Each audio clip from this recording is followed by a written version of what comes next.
Hello everyone, स्वागत है आप सभी का आपके अपने फेवरेट एजुकेशन प्लेटफॉर्म पे जिसका नाम है मैग्नेट ब्रेन्स हिंदी मीडियम, जहां पर आपको मिलती है क्वालिटी कंटेंट एजुकेशन बिल्कुल फ्री ऑफ कॉस्ट। मतलब ये कि यहां पर आपको कोई पैकेज नहीं खरीदना है, कोई रजिस्ट्रेशन नहीं करवाना है और ना ही किसी प्रकार का कोई भी कूपन खरीदना है। स्टूडेंट्स, मेरा नाम आकाश वांगडाले है और हम लोग बात कर रहे हैं कक्षा 11वीं के रसायन विज्ञान के एक ऐसे अध्याय की जिसके बिना इनऑर्गेनिक केमिस्ट्री जो है वो अधूरी है। और आज हम बात करने वाले हैं इस अध्याय के एमसीक्यू क्वेश्चंस यानी कि आपके बहुविकल्पीय प्रश्नों के बारे में। इसका पार्ट 1 ऑलरेडी रिलीज हो चुका है, आज हम बात करेंगे इसके पार्ट 2 की, जैसा कि आप ऑलरेडी यहां पर देख रहे होंगे। राइट, तो स्टार्ट करेंगे और ध्यान से देखिएगा, जैसा कि मैं हमेशा करवाता हूं, क्वेश्चंस देखेंगे, ऑप्शंस देखेंगे, आंसर्स देखेंगे और साथ साथ में इस पूरे चैप्टर का रिवीजन भी करेंगे। और कैसे होगा रिवीजन? बड़ी इंटरेस्टिंग कहानी है कि जब हम सवाल देखेंगे तो पीछे छुपा हुआ कॉन्सेप्ट को भी थोड़ा सा डिस्कस कर लेंगे, ऑटोमेटिकली हो जाएगा रिवीजन। चलते हैं पहले सवाल की तरफ। चलो, मजेदार ये क्वेश्चंस हैं जहां से आपका बढ़िया तरीके से क्या होने वाला है, रिवीजन होने वाला है। तो आपके आसपास ऐसे जितने स्टूडेंट्स हैं जिनको इनऑर्गेनिक केमिस्ट्री में कोई दिक्कत आती है, वो 11th के हो सकते हैं, 12th के हो सकते हैं, जेईई की तैयारी करने वाले हो सकते हैं, नीट की प्रिपरेशन करने वाले हो सकते हैं और सीयूईटी जो करना चाहते हैं, जो वो एग्जाम देना चाहते हैं, वो लोग भी हो सकते हैं। राइट, कहानी बड़ी इंटरेस्टिंग है, तो उन सबको आप बता दीजिए क्योंकि अब जिन क्वेश्चंस को मैं कराने जा रहा हूं ये बहुत इंपॉर्टेंट है और अलग अलग परीक्षाओं में ये पूछ लिए जाते हैं। चलो, पहला सवाल और तगड़ा सवाल, निम्न में से कौन सा इलेक्ट्रॉनिक विन्यास राइट किसी तत्व के लिए होगा जिसकी द्वितीय और तृतीय आयनन एंथैल्पी के मध्य अचानक से एक बड़ा उछाल या अंतराल आता है? समझने की कोशिश करते हैं कि भैया यदि इसकी दूसरी आयनन ऊर्जा, समझने की कोशिश करते हैं, यदि इसकी दूसरी आयनन ऊर्जा मान लेते हैं कि 20 जूल है। आयनन ऊर्जा क्या होती है? तो भैया इलेक्ट्रॉन को बाहर निकालने में अपन जितनी ऊर्जा किसी परमाणु को देते हैं उसी को हम लोग आयनन एंथैल्पी यानी कि आयनन ऊर्जा कहते हैं। बात समझ में आ रही है? तो मान लेते हैं कि सेकेंड वाली जो आयनन एंथैल्पी है वो 20 जूल है, ऐसी होती नहीं है, ये समझ रहे हैं अपन। तो दूसरी वाली में भयंकर चेंज आएगा, हो सकता है कि वो 5000 जूल भी हो जाए। बात समझ में आ रही है? तो यही पूछा गया है कि दूसरी और तीसरी जो आयनाइजेशन एंथैल्पी है उसमें ज्यादा वेरिएशन इनमें से किस इलेक्ट्रॉनिक कॉन्फ़िगरेशन के लिए होगा? बात समझ में आ रही है? कहानी बड़ी इंटरेस्टिंग है, आप समझने की अपन कोशिश करते हैं। देखो, आयनन एंथैल्पी का लेना देना सीधे सीधे है इलेक्ट्रॉनिक विन्यास के साथ में। और कैसे है, ध्यान से देखिएगा। देखो, इसको तो यहां से हटा देता हूं मैं, है ना? कहानी आपके समझ में आ गई। देखो भैया, एस कक्षक को आप जानते हो? बोलो यस सर। अधिकतम कितने इलेक्ट्रॉन आ सकते हैं? 2 इलेक्ट्रॉन आ सकते हैं। तो आपका जो S2 होता है, P6 होता है, P3 होता है, D5 होता है, D10 होता है, ये कैसे होते हैं? तो ये ज्यादा स्थिर होते हैं। ये कक्षक कैसे होते हैं? ज्यादा स्थिर होते हैं। इसका मतलब ये हुआ कि यदि आप इनमें से इलेक्ट्रॉन बाहर निकालना चाहते हो, यदि आप इनमें से इलेक्ट्रॉन्स बाहर निकालना चाहते हो तो आपको क्या करना पड़ेगा? आपको ज्यादा ऊर्जा देनी पड़ेगी। बात समझ में आ रही है? ठीक है, तो ये ज्यादा क्या होते हैं? आपके स्टेबल होते हैं, ज्यादा स्थिर होते हैं। बोलो यस सर। ज्यादा कैसे होंगे? तो ये ज्यादा कैसे होंगे? आपके स्थिर होंगे। वहीं के वहीं यदि हम S1 की बात करें या फिर D1 की बात करें या फिर हम यदि P1 की बात करें तो ये कैसे होंगे? नीचे वाले ज्यादा अस्थिर होंगे। तो एक बात बताओ, अस्थिर जो कक्षक होंगे उससे इलेक्ट्रॉन निकालना आसान है, स्थिर से इलेक्ट्रॉन निकालना कैसा है? आपका मुश्किल है। समझने की कोशिश करते हैं, मस्त वाली कहानी है। ध्यान से देखो, मैं कह रहा हूं नियॉन है मेरे पास, मैं कह रहा हूं मेरे पास नियॉन है। चलो, तो नियॉन का इलेक्ट्रॉनिक विन्यास होगा 1s2 then 2s2 then 2p6। आपने को 10 परमाणु क्रमांक करना था, अपन ने सबकी पावर आप जोड़ दो, आपका जो आंसर है वो 10 आ जाएगा। ठीक है, चलो इसी तरीके से मैं बात कर रहा हूं सोडियम की, ये है आपका 11 और इसका इलेक्ट्रॉनिक विन्यास होगा 1s2 then 2s2 then 2p6 then 3s1। 1s2 2s2 2p6 और नीचे की तरफ जब हम सोडियम की बात करेंगे तो 1s2 2s2 2p6 और 3s1। अब सुनो ध्यान से, इस टॉपिक को यदि आपने पहले नहीं पढ़ा है तो या तो आप टॉपिक वाइज वीडियो से पढ़ सकते हो, या फिर मैं शॉर्ट में बता रहा हूं उसको ध्यान से सुन लो। यहां से बहुत सारे क्वेश्चंस पूछे जाते हैं, राइट। देखो 2p6 है, अब आप उससे बोल रहे हो कि हम तेरे से एक इलेक्ट्रॉन बाहर निकालेंगे, वो कम में थोड़ी मानेगा भाई, आपको एनर्जी ज्यादा देनी पड़ेगी, वो ऑलरेडी स्टेबल है। देखो देखो देखो देखो देखो, ये ऑलरेडी कैसा है, स्टेबल है। ध्यान से देखो, ये देखो, पहला, दूसरा, तीसरा, चौथा, पांचवा, छठवा, राइट। कुछ इसी तरीके से आप यदि यहां पर आएंगे, एक बार समझ में आ गया तो बहुत आसान है बेटा। ये 2p6 वाले बना रहे हैं, अभी 2p6 वाले बना रहे हैं, 3s1 वाले बनाते, देखो ऐसा। अब आप मुझे एक बात बताओ, यदि मैं इससे एक इलेक्ट्रॉन निकालूंगा, ये ऑलरेडी अभी स्टेबल है, स्थिर है, इससे इलेक्ट्रॉन क्या करना पड़ेगा, निकालना है तो ज्यादा एनर्जी लगेगी। बात समझ में आ गई। पर यदि आप यहां से एक इलेक्ट्रॉन निकालना चाहते हो, आप यदि ये सोडियम से एक इलेक्ट्रॉन निकालना चाहते हो तो ये आसानी से निकल जाएगा। मतलब ऐसा नहीं कि इसको ऊर्जा नहीं देनी पड़ेगी, बिल्कुल देनी पड़ेगी। तो इसका पहला इलेक्ट्रॉन निकालना आसान है, बोलो यस सर। आप जब पहला इलेक्ट्रॉन निकालोगे तो वो स्टेबल कॉन्फ़िगरेशन में आ जाएगा, तो इसका पहला इलेक्ट्रॉन निकालना तो आसान है। पर सोडियम के आप दूसरे इलेक्ट्रॉन को निकालने की कोशिश करोगे तो सोडियम इज लाइक, ए भाई क्या मजाक चल रहा है, एक इलेक्ट्रॉन दे तो दिए हम, पहले इलेक्ट्रॉन को बाहर निकालना बड़ा आसान है, पर दूसरे इलेक्ट्रॉन को जब आप बाहर निकालने की कोशिश करोगे तो वो आसानी से निकलने वाला नहीं है। अब इसका मतलब क्या हुआ, अब इसका मतलब क्या हुआ, राइट। तो इसका मतलब यह हुआ कि दूसरे इलेक्ट्रॉन को बाहर निकालने में ऊर्जा अपने को ज्यादा देनी है। बात समझ में आ रही है। तो यही सवाल है कि किस इलेक्ट्रॉनिक विन्यास में ऐसा होगा कि दूसरे और तीसरी आयनन एंथैल्पी के मध्य अचानक बड़ा उछाल आएगा। मतलब दूसरी यदि कम होगी तो तीसरी उस बहुत ज्यादा होगी, ऐसा कुछ। ठीक है, देखते हैं। तो आपकी ये बात समझ में आ गई कि कहां पर आयनन एंथैल्पी ज्यादा होगी, तो पहले इलेक्ट्रॉन के लिए तो यहां पर ज्यादा होगी, यहां पर बहुत कम होगी। दूसरे इलेक्ट्रॉन के लिए यहां पर थोड़ी कम हो जाएगी और इधर पे थोड़ी ज्यादा हो जाएगी। कुल मिलाकर इनको छेड़कर इलेक्ट्रॉन बाहर निकाल रहे हो, ऊर्जा ज्यादा देनी पड़ेगी। इनसे इलेक्ट्रॉन बाहर निकाल रहे हो, ऊर्जा कम देनी पड़ेगी। बात समझ में आ गई। अब सुनो, इसको मिटाता हूं भाई यहां से, ठीक है। नोट करना है, चलो कर लेना। हाँ चलो, ये हो गया, बोलो यस सर। ठीक, द्वितीय और तृतीय की हम बात करने वाले हैं। अब हमेशा एक चीज दिमाग में फिट रखो,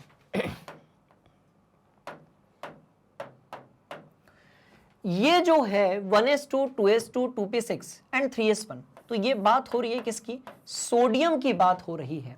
क्योंकि आप 2 और 2 4 और 6 10 और 11 यदि करोगे, है ना, तो सोडियम की बात हो रही है। यहां किसकी बात हो रही है, 2 और 2 4 और 6 10 और 2 12 और 1 13, एल्यूमिनियम की बात हो रही है। ठीक है, यहां किसकी बात हो रही है, तो 2 और 2 4 और 6 10 और 11 और 2। अच्छा, पर ये कैसे एग्जिस्ट करेगा, पहले 3s2, तो ये तो इलेक्ट्रॉनिक विन्यास ही गलत है, तो ये तो आंसर में ही नहीं आएगा भाई। 3s1 नहीं, पहले 3s2 होगा, उसके बाद आपका 3p1 होगा। चलो यहां पर देखते हैं किसकी बात हो रही है। 2 और 2 4 और 6 10 और 2 12, यहां पर बात हो रही है मैग्नीशियम की। तो पहले अपन यहां पर 12 लिख देते हैं। कितना लिख देते हैं, मैग्नीशियम। अब सुनो मेरी बात ध्यान से, सोडियम का पहला इलेक्ट्रॉन निकालना आसान है, बोलो यस सर। सोडियम का पहला इलेक्ट्रॉन इजीली निकल जाएगा, दूसरा आसानी से नहीं निकलेगा। पहले में एनर्जी कम लगेगी, दूसरे में एनर्जी बहुत ज्यादा लगेगी। तो पहले और दूसरे में सीधे सीधे दिमाग में फिट कर लो, पहली और दूसरी आयनन एनर्जी में यदि आपसे डिफरेंस पूछा जाए ज्यादा कब होगा, तो सोडियम वाला, यानी कि आप समूह 1 ले सकते हो। बात समझ में आ रही है। तो ये समूह 1 के लिए होता है, इसमें फर्स्ट एंड सेकंड के बीच यहां पर बात आएगी, बोलो यस सर। ठीक है, कुछ इसी तरीके से अभी हम एल्यूमिनियम की बात कर रहे हैं, इसका पहला इलेक्ट्रॉन, और यहां पर भी यही होगा कि फर्स्ट और सेकंड के बीच में बात समझ में आ रही है। कैसा होगा, ज्यादा होगा, दोनों में आप लिख दो, ज्यादा ऊर्जा में परिवर्तन होगा। पर जब आप बात करते हो मैग्नीशियम वाले ग्रुप की, जब आप बात करते हो दूसरे समूह की, जिसको हम लोग बोलते हैं क्या, एल्केलाइन अर्थ मेटल्स, यानी कि आपके क्षारीय मृदा धातुएं, तो उस टाइम पर क्या होता है, इनकी दूसरे इलेक्ट्रॉन को निकालने में एनर्जी कम लगती है और तीसरे इलेक्ट्रॉन को निकालने में एनर्जी ज्यादा लगती है। तो यहां पर सेकेंड और थर्ड के बीच, किसके बीच? आपके आयनन एंथैल्पी। और आयनन एंथैल्पी क्या होती है? इलेक्ट्रॉन को बाहर निकालने में लगने वाली ऊर्जा। ठीक है, तो आयनन एंथैल्पी में ज्यादा अंतर आएगा। ज्यादा क्या आएगा? तो भैया ज्यादा आएगा आपका अंतर दूसरे और तीसरे में। अब ऐसा क्यों होगा? ध्यान से देखिएगा। पहला इलेक्ट्रॉन इसका आप निकालोगे, 3s2 में है, ज्यादा स्थिर है मैं कह रहा हूं। पहला इलेक्ट्रॉन निकालोगे, आपको थोड़ी ऊर्जा देनी पड़ेगी। उसके बाद वाले, अब पहला इलेक्ट्रॉन निकालोगे तो 3s1 हो जाएगा, उसको निकालने में फिर कम एनर्जी देनी पड़ेगी। जैसे ही आपने इसका दूसरा इलेक्ट्रॉन निकाला, दूसरा इलेक्ट्रॉन निकालने में कम एनर्जी देनी पड़ेगी। बोलो यस सर, ठीक है। जैसे ही आपने इसका दूसरा इलेक्ट्रॉन निकाला, अब इसका इलेक्ट्रॉनिक विन्यास ये वाला तो खत्म ही हो गया ना। दूसरा इलेक्ट्रॉन निकाला तो जो s वाला पार्ट है वो तो खत्म हो गया, कम एनर्जी में आपने दूसरा इलेक्ट्रॉन बाहर निकाल दिया। आपका जो मैग्नीशियम है वो भी एकदम खुश है कि मेरा स्टेबल गैस वाला इलेक्ट्रॉनिक कॉन्फ़िगरेशन जो है, विन्यास जो है वो आ गया है। अब यदि आप 2p6 को छेड़ रहे हो, बात समझ में आई, तो आप ये समझ लो कि आपको बहुत ज्यादा ऊर्जा देनी पड़ेगी। आप यदि 2p6 को आप छेड़ रहे हो तो अब ये समझ लो आपको बहुत ज्यादा एनर्जी यानी कि ऊर्जा देनी पड़ेगी, क्योंकि भैया वो भयंकर स्टेबल है। दूसरी बात ये कि अब उसके पास प्रोटॉन 12 हैं और इलेक्ट्रॉन जो है वो सिर्फ 10 है। 12 प्रोटॉन्स 10 इलेक्ट्रॉन को कहीं जाने देने वाले नहीं है।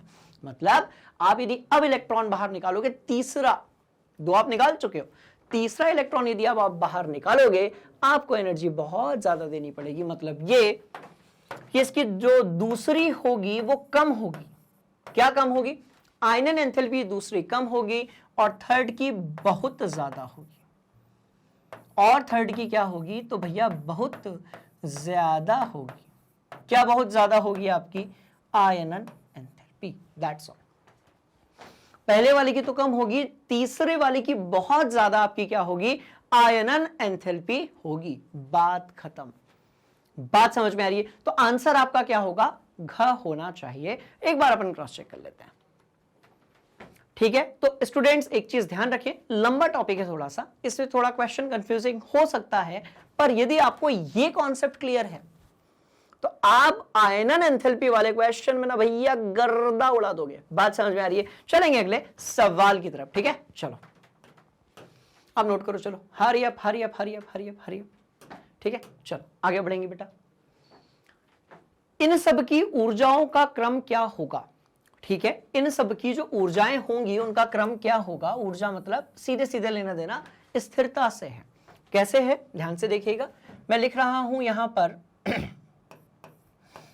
क्या है? सबसे पहले नाइट्रोजन है। कौन सी चीज है? नाइट्रोजन है, ठीक है।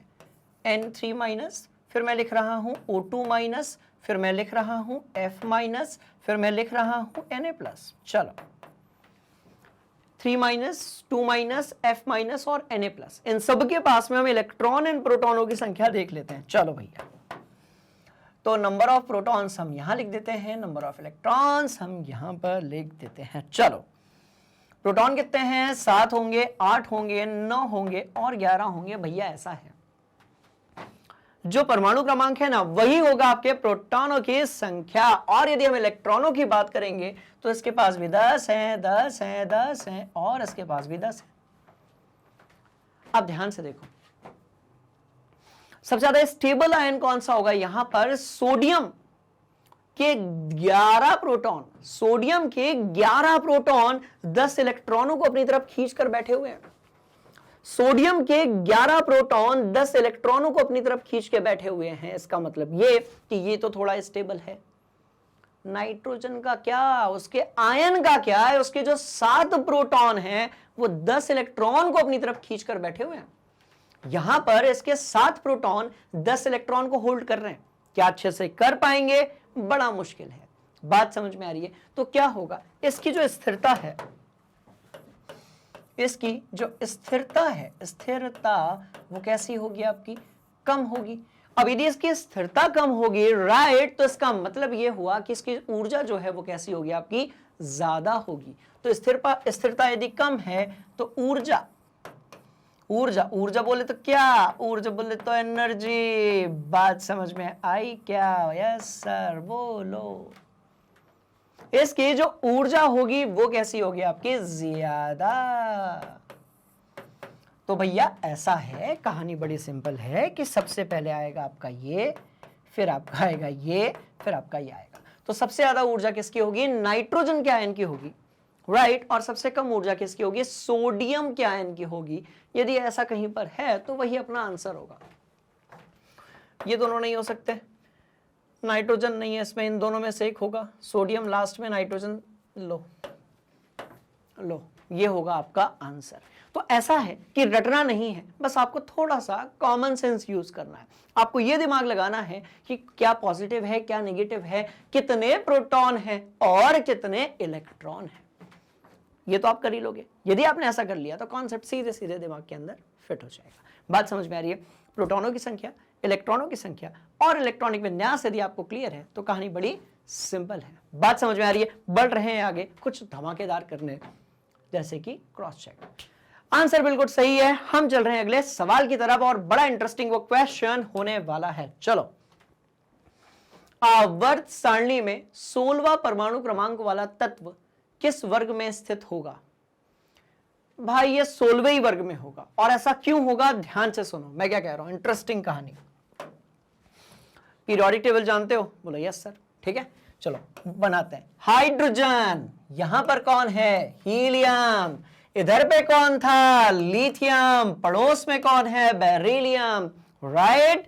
यहां कहीं पर आपका बोरॉन है, फिर कार्बन है, फिर नाइट्रोजन है, फिर ऑक्सीजन है, फिर फ्लोरीन है और यहां कहीं पर नियॉन है। यदि हम इनके किसकी बात करें, वर्ग की बात करें, राइट, समूह की बात करें, तो भैया पहला वर्ग, ये दूसरा, ये तीसरा, ये चौथा, ये 15वां, ये 16वां, ये 17वां और ये आपका 18वां समूह या वर्ग होता है। पूरा पीरियोडिक टेबल बना लेंगे, कुछ भी अपने को रटना नहीं है। कोई भी जो चीज है उसको अपने को रटना नहीं है, पूरा पीरियोडिक टेबल अपन डिजाइन कर लेंगे। बात समझ में आई? चलो आगे बढ़ते हैं, आ जाओ। मैं कह रहा हूं सोडियम, देन कौन होगा, मैग्नीशियम। पड़ोस में कौन होगा, एल्यूमिनियम। यहां पर क्या है, सिलिकॉन के नीचे कौन है भैया, फास्फोरस। और ऑक्सीजन के नीचे एग्जिस्ट कर रहा है आपका सल्फर। उसके नीचे एक ऐसा तत्व पाया जाता है जिसकी electron gain enthalpy most negative होती है। इलेक्ट्रॉन लब्धि एंथैल्पी जो होती है वो सबसे ज्यादा ऋणात्मक होती है और यहां कहीं पर आर्गन एग्जिस्ट करेगा। हम परमाणु क्रमांक की बात करेंगे जो कि कहानी बड़ी इंटरेस्टिंग है। ये 1 होगा, हीलियम में आपका 2 होगा, 3, 4, 5, 6, 7, 8, 9, 10, 11, 12, 13, 14, 15 और भैया 16वां। तो सल्फर का जो आपका परमाणु क्रमांक है, बात समझ में आ रही है, और उसका जो समूह क्रमांक है वो एक समान है। और ना सिर्फ सल्फर का, पर जबकि इस पूरे वर्ग में आने वाले सबका। बात समझ में आ रही है? बोलो यस सर। बस लो, आम के आम, गुठलियों के दाम। कहां ये सवाल पूछा गया था हमको परेशान करने, हम लोगों ने मिलकर सवाल को ही परेशान कर दिया। बस यही एटीट्यूड चाहिए अपने को अच्छा रिजल्ट लाने के लिए। बात समझ में आ रही है? तो 16वें परमाणु क्रमांक वाला जो तत्व होगा, राइट, वो 16वें समूह में ही एग्जिस्ट करेगा। That's all. बात समझ में आई? बोलो यस सर। और यदि नहीं आई प्लीज कमेंट बॉक्स में जाइए और आपका जो भी डाउट है उसको वहां पर आप पुट कर दीजिए। बात समझ में आ रही है? चलो क्रॉस चेक करते हैं। ये लो, ठीक ठीक ठीक ठीक ठीक, बढ़ेंगे आगे अगले सवाल की तरफ, है ना। चलो आ जाओ। किसकी इलेक्ट्रॉन भी डिस्कस किया था, किसकी इलेक्ट्रॉन लब्धि एंथैल्पी सर्वाधिक ऋणात्मक होगी? मतलब क्या इसका, सुनो। ये ऋणात्मक का मतलब क्या है, मैं क्या कह रहा हूं, आपको यदि पहले से कोई कॉन्सेप्ट आता है अच्छी बात है, यदि नहीं आता है और भी अच्छी बात है, क्योंकि अब समय आ गया है अपने कॉन्सेप्ट्स को स्ट्रॉन्ग करने का, और इतना स्ट्रॉन्ग करने का कि हमसे घुमा फिराकर भी यदि कोई सवाल पूछ लिया जाए तो हमें उसका आंसर बनना चाहिए। कहानी इंटरेस्टिंग है, ध्यान से देखिए। ऋणात्मक एंथैल्पी का मतलब क्या है? देखो एंथैल्पी पे फोकस करो,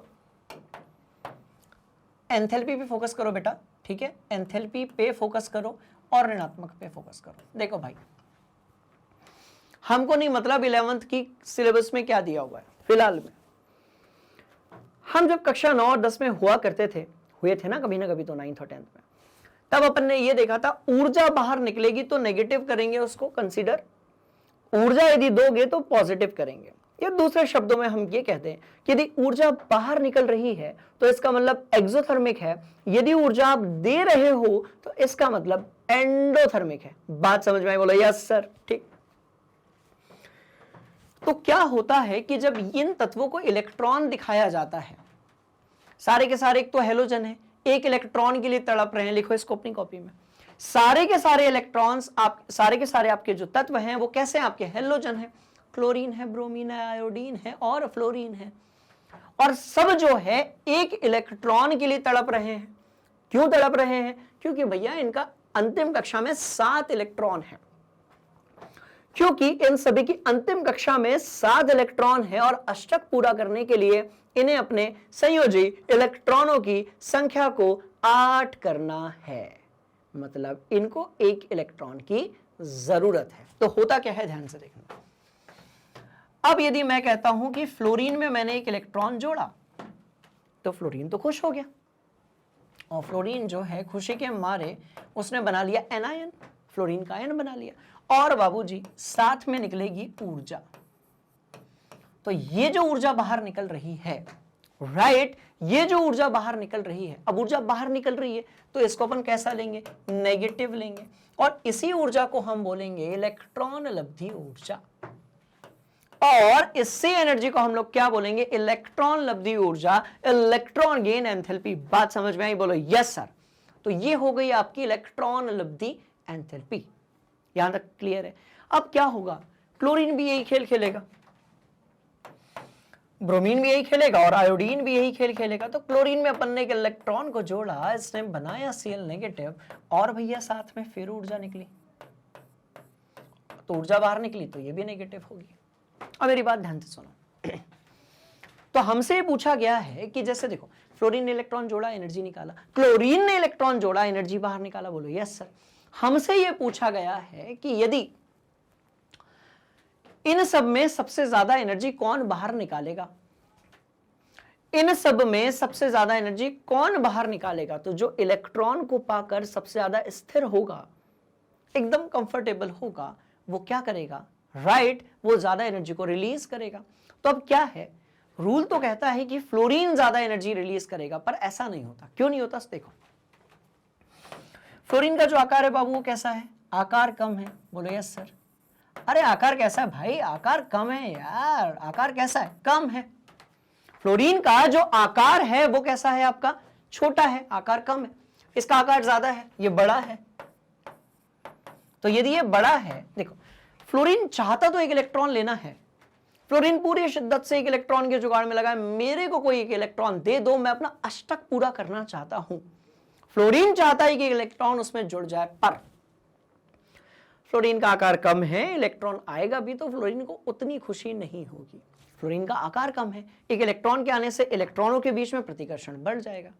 बात समझ में आई? पर क्लोरीन का आकार ज्यादा है, तो यदि ये अपने अंदर 1 इलेक्ट्रॉन को गेन करेगा, यदि ये अपने अंदर 1 इलेक्ट्रॉन को जोड़ेगा, तो इलेक्ट्रॉन आसानी से उसके अंदर फिट हो जाएगा, और क्लोरीन क्योंकि ज्यादा स्थिर होगा ये वाला आयन, इसलिए ज्यादा ऊर्जा बाहर निकलेगी।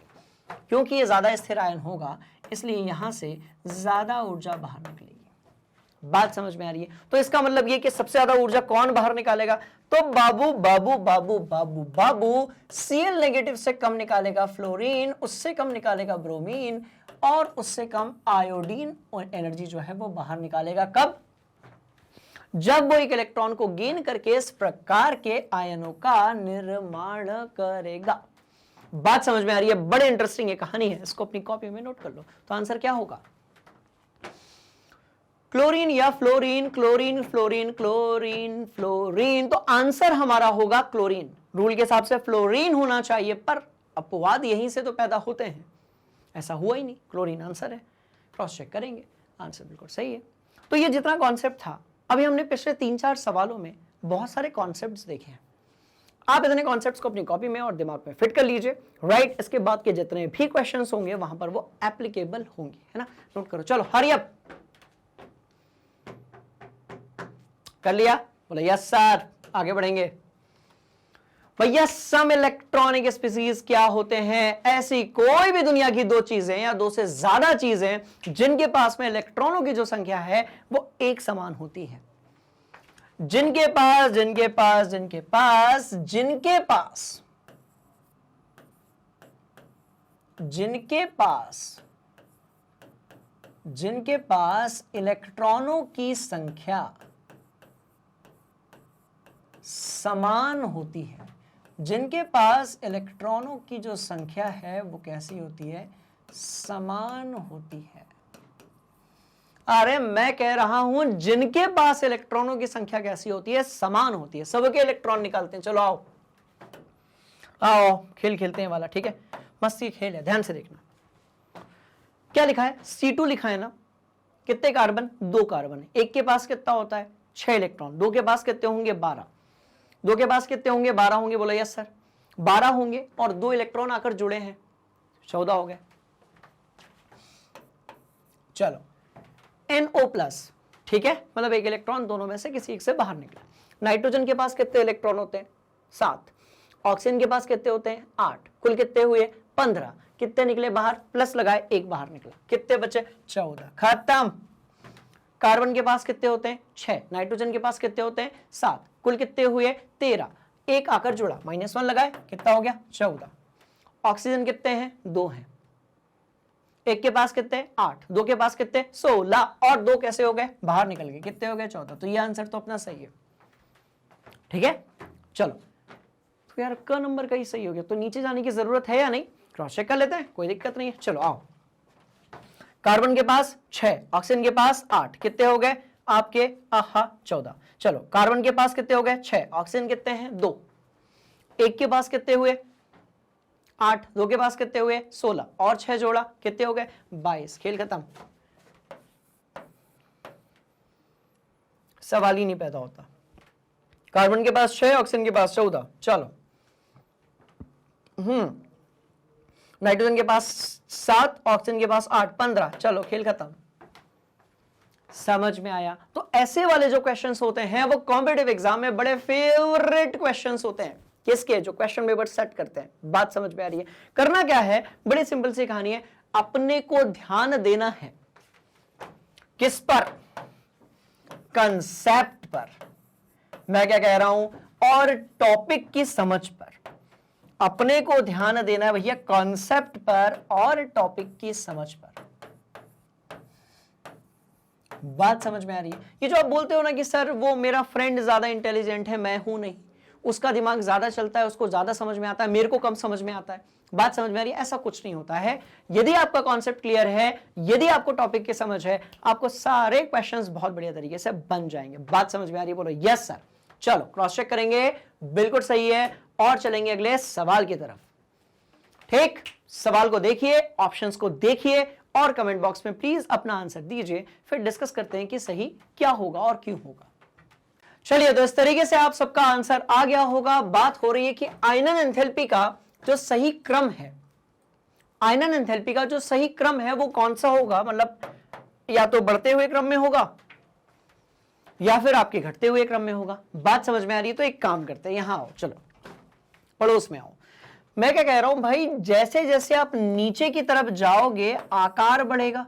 बोलो यस सर।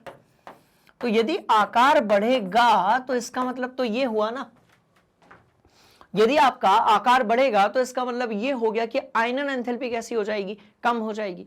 तो जो ऊपर की तरफ एग्जिस्ट करेगा, जो तत्व समूह में पहले आएगा, राइट, उसमें से इलेक्ट्रॉन निकालना थोड़ा मुश्किल है। बोलो यस सर। जो तत्व समूह में पहले आएगा उसमें से इलेक्ट्रॉन को निकालना थोड़ा सा क्या हो जाएगा? मुश्किल हो जाएगा। मतलब ये कि यदि कोई बोलता है जिंक है, कैडमियम है, Hg है, भाई जिंक है, कैडमियम है, Hg है, तो जिंक की ज्यादा होगी, फिर कैडमियम की होगी, और सबसे कम हमारे एक ऐसे धातु और तत्व की होगी जो कि रूम टेम्परेचर पे आपके द्रव अवस्था में पाया जाता है, जिसको अपन पारा बोलते हैं, पारद बोलते हैं, मरकरी बोलते हैं या फिर Hg बोलते हैं, राइट। तो सबसे ज्यादा होगी जिंक की, फिर कैडमियम की, और उससे कम होगी Hg की। क्या यह ऑप्शन है? अरे यार धोखा हुआ, कैडमियम बीच में आना था और Hg सबसे पीछे आना था। देखो ये तो हो ही नहीं सकता बेटा, कैडमियम Hg पीछे आना था फिर कैडमियम, तो ये यहां पर खेल उल्टा हो गया। बात समझ में आ रही? तो यहां पर तो नहीं होगा, ये दोनों गलत हो गए। अब यहां आते हैं sodium, rubidium, caesium. Sodium sodium sodium इसको हटा देते हैं यहां से, राइट। सोडियम हो गया, रुबिडियम हो गया, और आपका क्या हो गया? सीजियम हो गया। कंफ्यूज नहीं होना है, ये सीजियम है, ये केरियम है, और ये स्कैंडियम है। और याद रखने का जो तरीका है, जो आपके दिमाग में फिट हो चुका है, वो कैसा है? इन सबको याद रखने का बड़े ध्यान से देखिएगा। Science teacher very creative.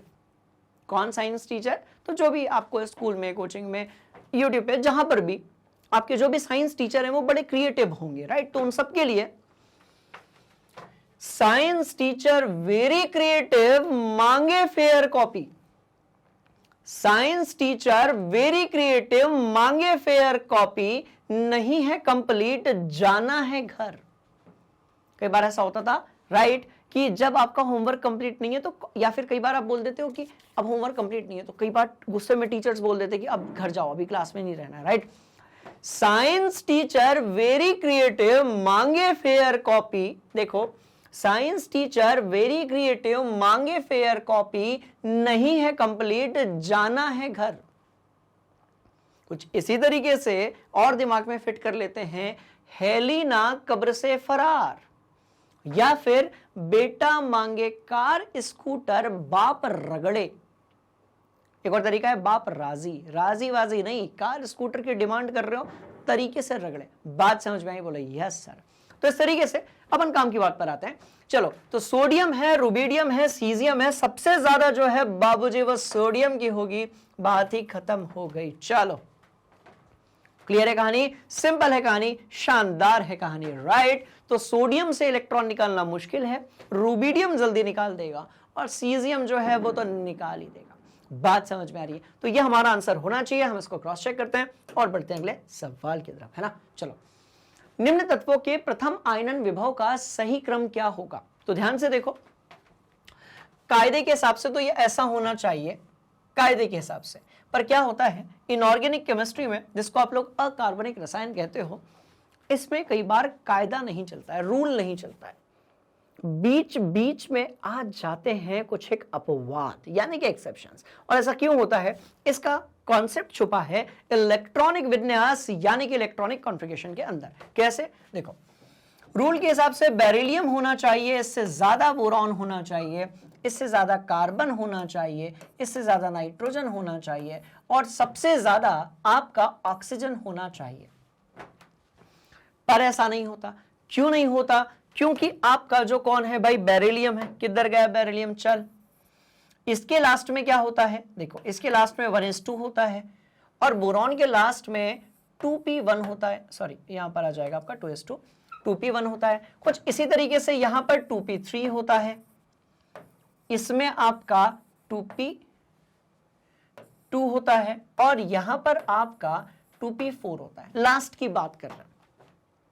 अब जैसा कि थोड़ी देर पहले हमने डिस्कस किया था कि ये जो S2 होता है, बोले यस सर, होता तो है, ये S2 और P3 जो है ये ज्यादा स्टेबल होता है। S2 और P3 जो है वो ज्यादा स्टेबल होता है। बात समझ में आ रही है? तो भैया इनसे इलेक्ट्रॉन यदि बाहर निकालना है तो आपको थोड़ा सा एक्स्ट्रा खर्चा करना पड़ेगा। बात समझ में आ रही है? खर्चा बोले तो क्या, एनर्जी देनी पड़ेगी। बात समझ में आई? बोलो यस सर, राइट। तो इसका मतलब देखो, यहां पर S2 है और यहां पर P3 है, ये ज्यादा स्टेबल होते हैं। मतलब ये कि मुझे इनको यहां से यदि इलेक्ट्रॉन बाहर निकालना है तो ज्यादा एनर्जी देनी पड़ेगी। अब ज्यादा एनर्जी देनी पड़ेगी, इसका मतलब क्या हुआ कि भैया बेरिलियम शिफ्ट हो जाएगा बोरॉन के आगे। बोलो यस सर। बाबूजी, बेरिलियम शिफ्ट हो जाएगा बोरॉन के आगे, और आपका नाइट्रोजन शिफ्ट हो जाएगा ऑक्सीजन के आगे। तो कायदे से ये होना चाहिए था, पर क्योंकि ये बेरिलियम में 2s2 आता है और नाइट्रोजन में 2p3 आता है। ये थोड़े से एक्स्ट्रा स्टेबल यानी कि स्थिर होते हैं, इसलिए थोड़ी ज्यादा एनर्जी देनी होती है इलेक्ट्रॉन को बाहर निकालने में। तो सही जो कहानी है वो ये होगी। क्या होगी क्या होगी क्या होगी? तो सबसे पहले boron, then beryllium, then carbon, then oxygen, then nitrogen. और इसको दिमाग में फिट कर लो, यहां से बहुत सारे क्वेश्चंस पूछ लिए जाते हैं। बात समझ में आ रही है? इंटरेस्टिंग ये कहानी है, ध्यान से देखो, इंटरेस्टिंग ये कहानी है। तो मैं कह रहा हूं क्या ये कहीं पर दिया हुआ है? नाइट्रोजन लास्ट में कहां दिख रहा है? तो एक तो यहां दिख रहा है, एक तो यहां दिख रहा है। बोरॉन इनिशियली यहां दिख रहा है, इधर पे नहीं दिख रहा है, तो ये पूरा गलत हो गया, ये गलत हो गया, ये गलत हो गया। तो मैक्सिमम स्टूडेंट्स ये आंसर लिखकर आते हैं क्योंकि उनके सामने होता है क्या? गुणधर्मों में आवर्तता, पीरियोडिसिटी यानी कि पीरियोडिक ट्रेंड, वो उन्होंने दिमाग में फिट कर लिया है। कैसे? सर पीरियोडिक टेबल में जब हम boron, carbon, nitrogen, oxygen, fluorine, neon के तरफ उधर की तरफ जाएंगे, उधर की तरफ, तो आयनन विभव जो होगा वो बढ़ता रहेगा। बिल्कुल सही है, पर अपवाद होते हैं। और क्यों होते हैं भाई? इलेक्ट्रॉनिक कॉन्फ़िगरेशन में खेल छुपा हुआ है। बोलो यस सर। कहानी इंटरेस्टिंग है और मजेदार है, इसको अपनी कॉपी में नोट कर लो। चलो अपन क्रॉस चेक करेंगे इसको। ये किया, बात समझ में आई? बोलो यस सर। और थोड़ा आगे बढ़ते हैं, धमाका ही करते हैं आज। परमाणु क्रमांकों का कौन सा सेट क्षारीय धातुओं से संबंधित है? भैया भैया भैया भैया भैया, क्षारीय धातुएं, क्षारीय मृदा धातुएं नहीं बोल रहे हैं। एल्कैली मेटल्स की बात हो रही है, क्षारीय धातुओं की बात हो रही है। मतलब बात हो रही है समूह एक। इसी समूह को हम लोग वर्ग भी कहते हैं, राइट? और हम बात कर रहे हैं समूह एक की। अब कौन सा इनमें से है जो समूह एक में आते हैं? चलो अपने अपने एलिमेंट्स के आप नाम ढूंढ लो। सबका तो आपको पता नहीं होगा, पर यदि आप अपने कुछ ऐसे एलिमेंट्स होते हैं उनका परमाणु क्रमांक अपने दिमाग में फिट ही हो जाता है।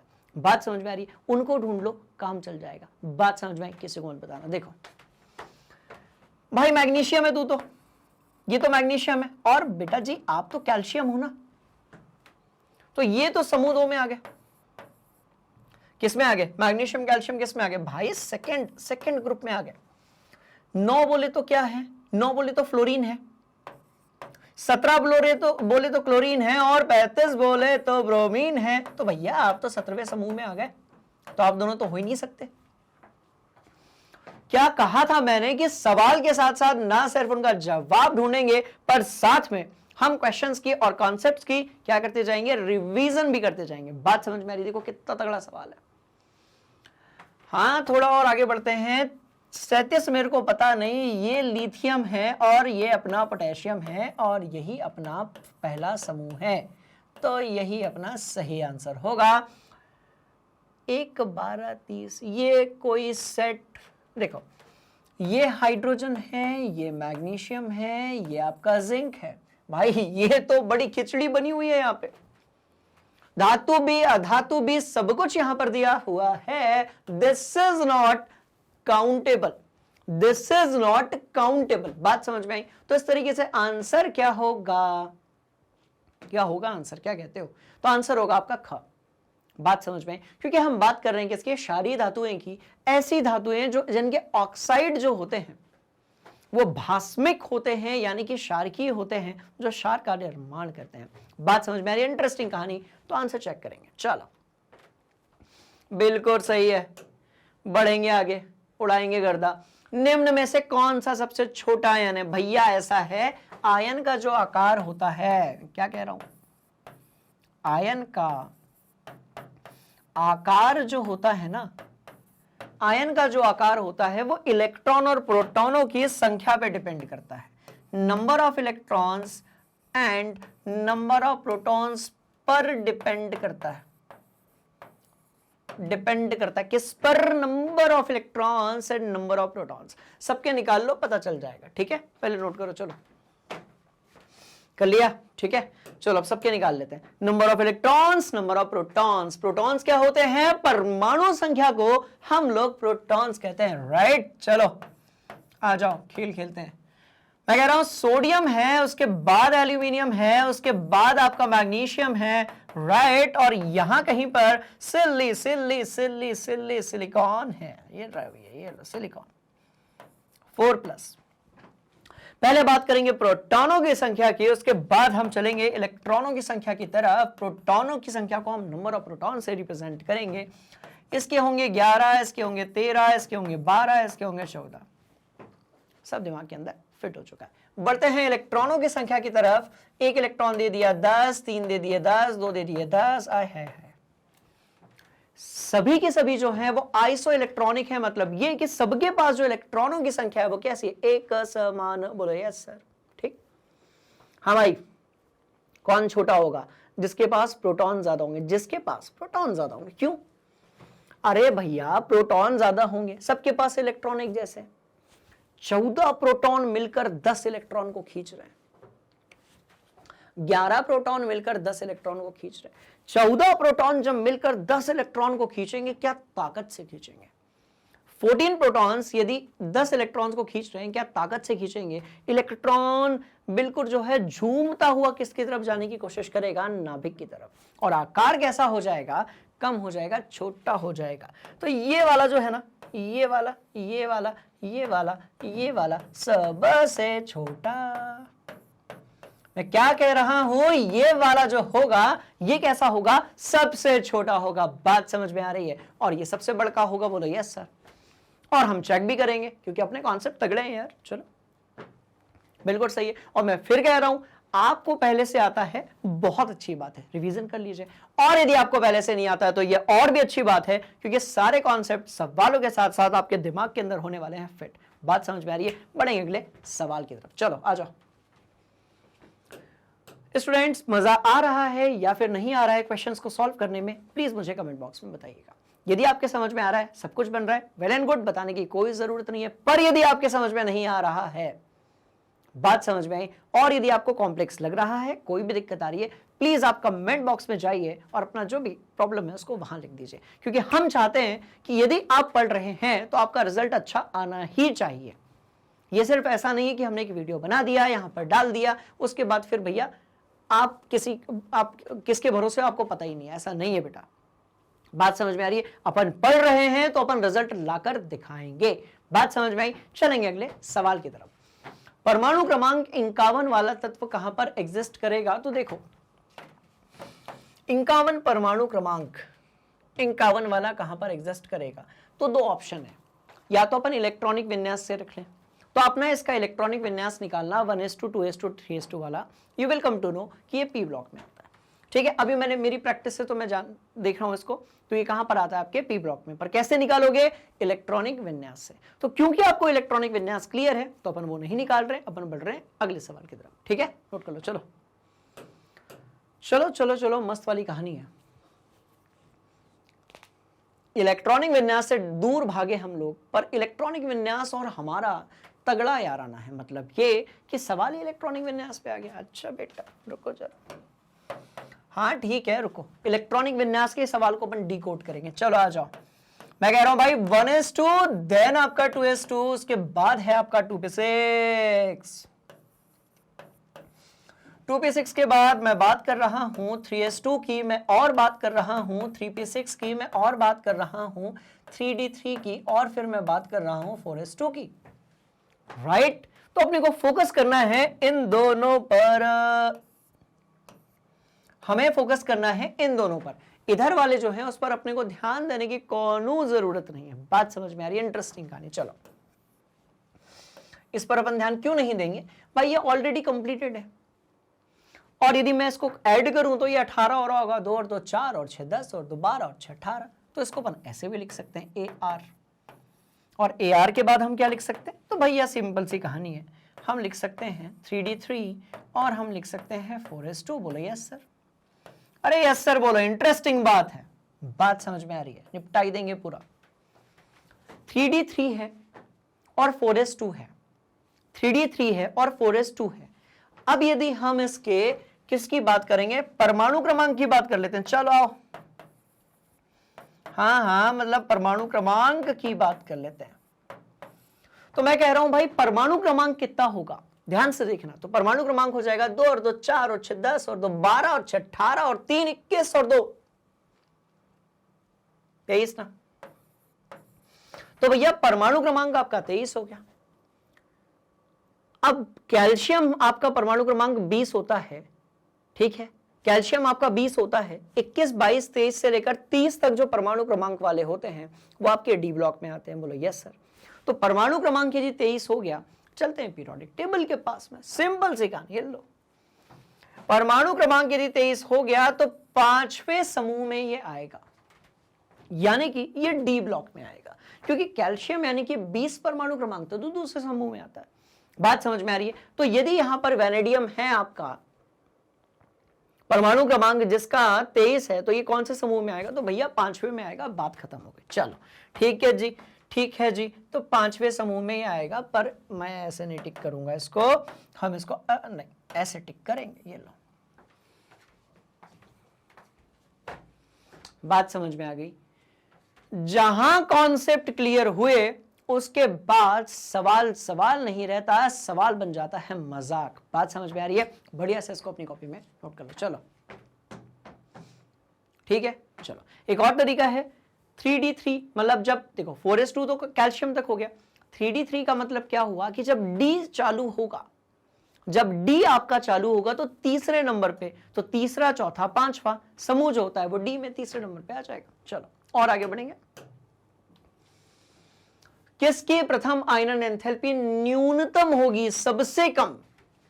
मतलब इनमें से ऐसा कौन है जिससे पहला इलेक्ट्रॉन निकालना बड़ा आसान होगा? रुको, अरे रुको, क्या पूछा गया है? इनमें से क्या पूछा गया है? क्या पूछा गया है? इनमें से किस से, इनमें से किस से जल्दी पहला इलेक्ट्रॉन, क्या कहते हो, जल्दी पहला इलेक्ट्रॉन बाहर आएगा? बाबू बात समझ में आई? इनमें से पहला इलेक्ट्रॉन जल्दी किसका बाहर आएगा, यही तो सवाल है, राइट? चलो, तो हाइड्रोजन, हीलियम और यार अपना ज़ेनॉन जो है, ये तो ऑब्वियसली आपके नॉन मेटल्स हैं, यहां से इलेक्ट्रॉन निकालने में बड़ी अपने को मगजमारी करनी पड़ती है। पर लिथियम कहता है कि भैया मेरे से इलेक्ट्रॉन बाहर निकाल लो, मैं धातु हूं और मैं दिल का बहुत बड़ा हूं। बात समझ में आ रही है? मैं जल्दी से इलेक्ट्रॉन को क्या कर दूंगा, दान कर दूंगा। तो आंसर अपना लिथियम होना चाहिए, और बिल्कुल, और हो भी क्यों ना। हम जानते हैं कि जो धातुएं होती हैं उनका दिल बहुत बड़ा होता है, वो इलेक्ट्रॉन्स को दान करते हैं, और जो धातुएं होती हैं वो थोड़ी सी कंजूस होती हैं, वो इलेक्ट्रॉन्स को दान नहीं करती हैं बल्कि अपनी तरफ खींचती हैं, और इसी गुणधर्म को हम लोग विद्युत ऋणात्मकता भी कहते हैं। बात समझ में आ रही है? तो भैया ऐसा है कि सारे कॉन्सेप्ट्स आपस में कनेक्टेड हैं।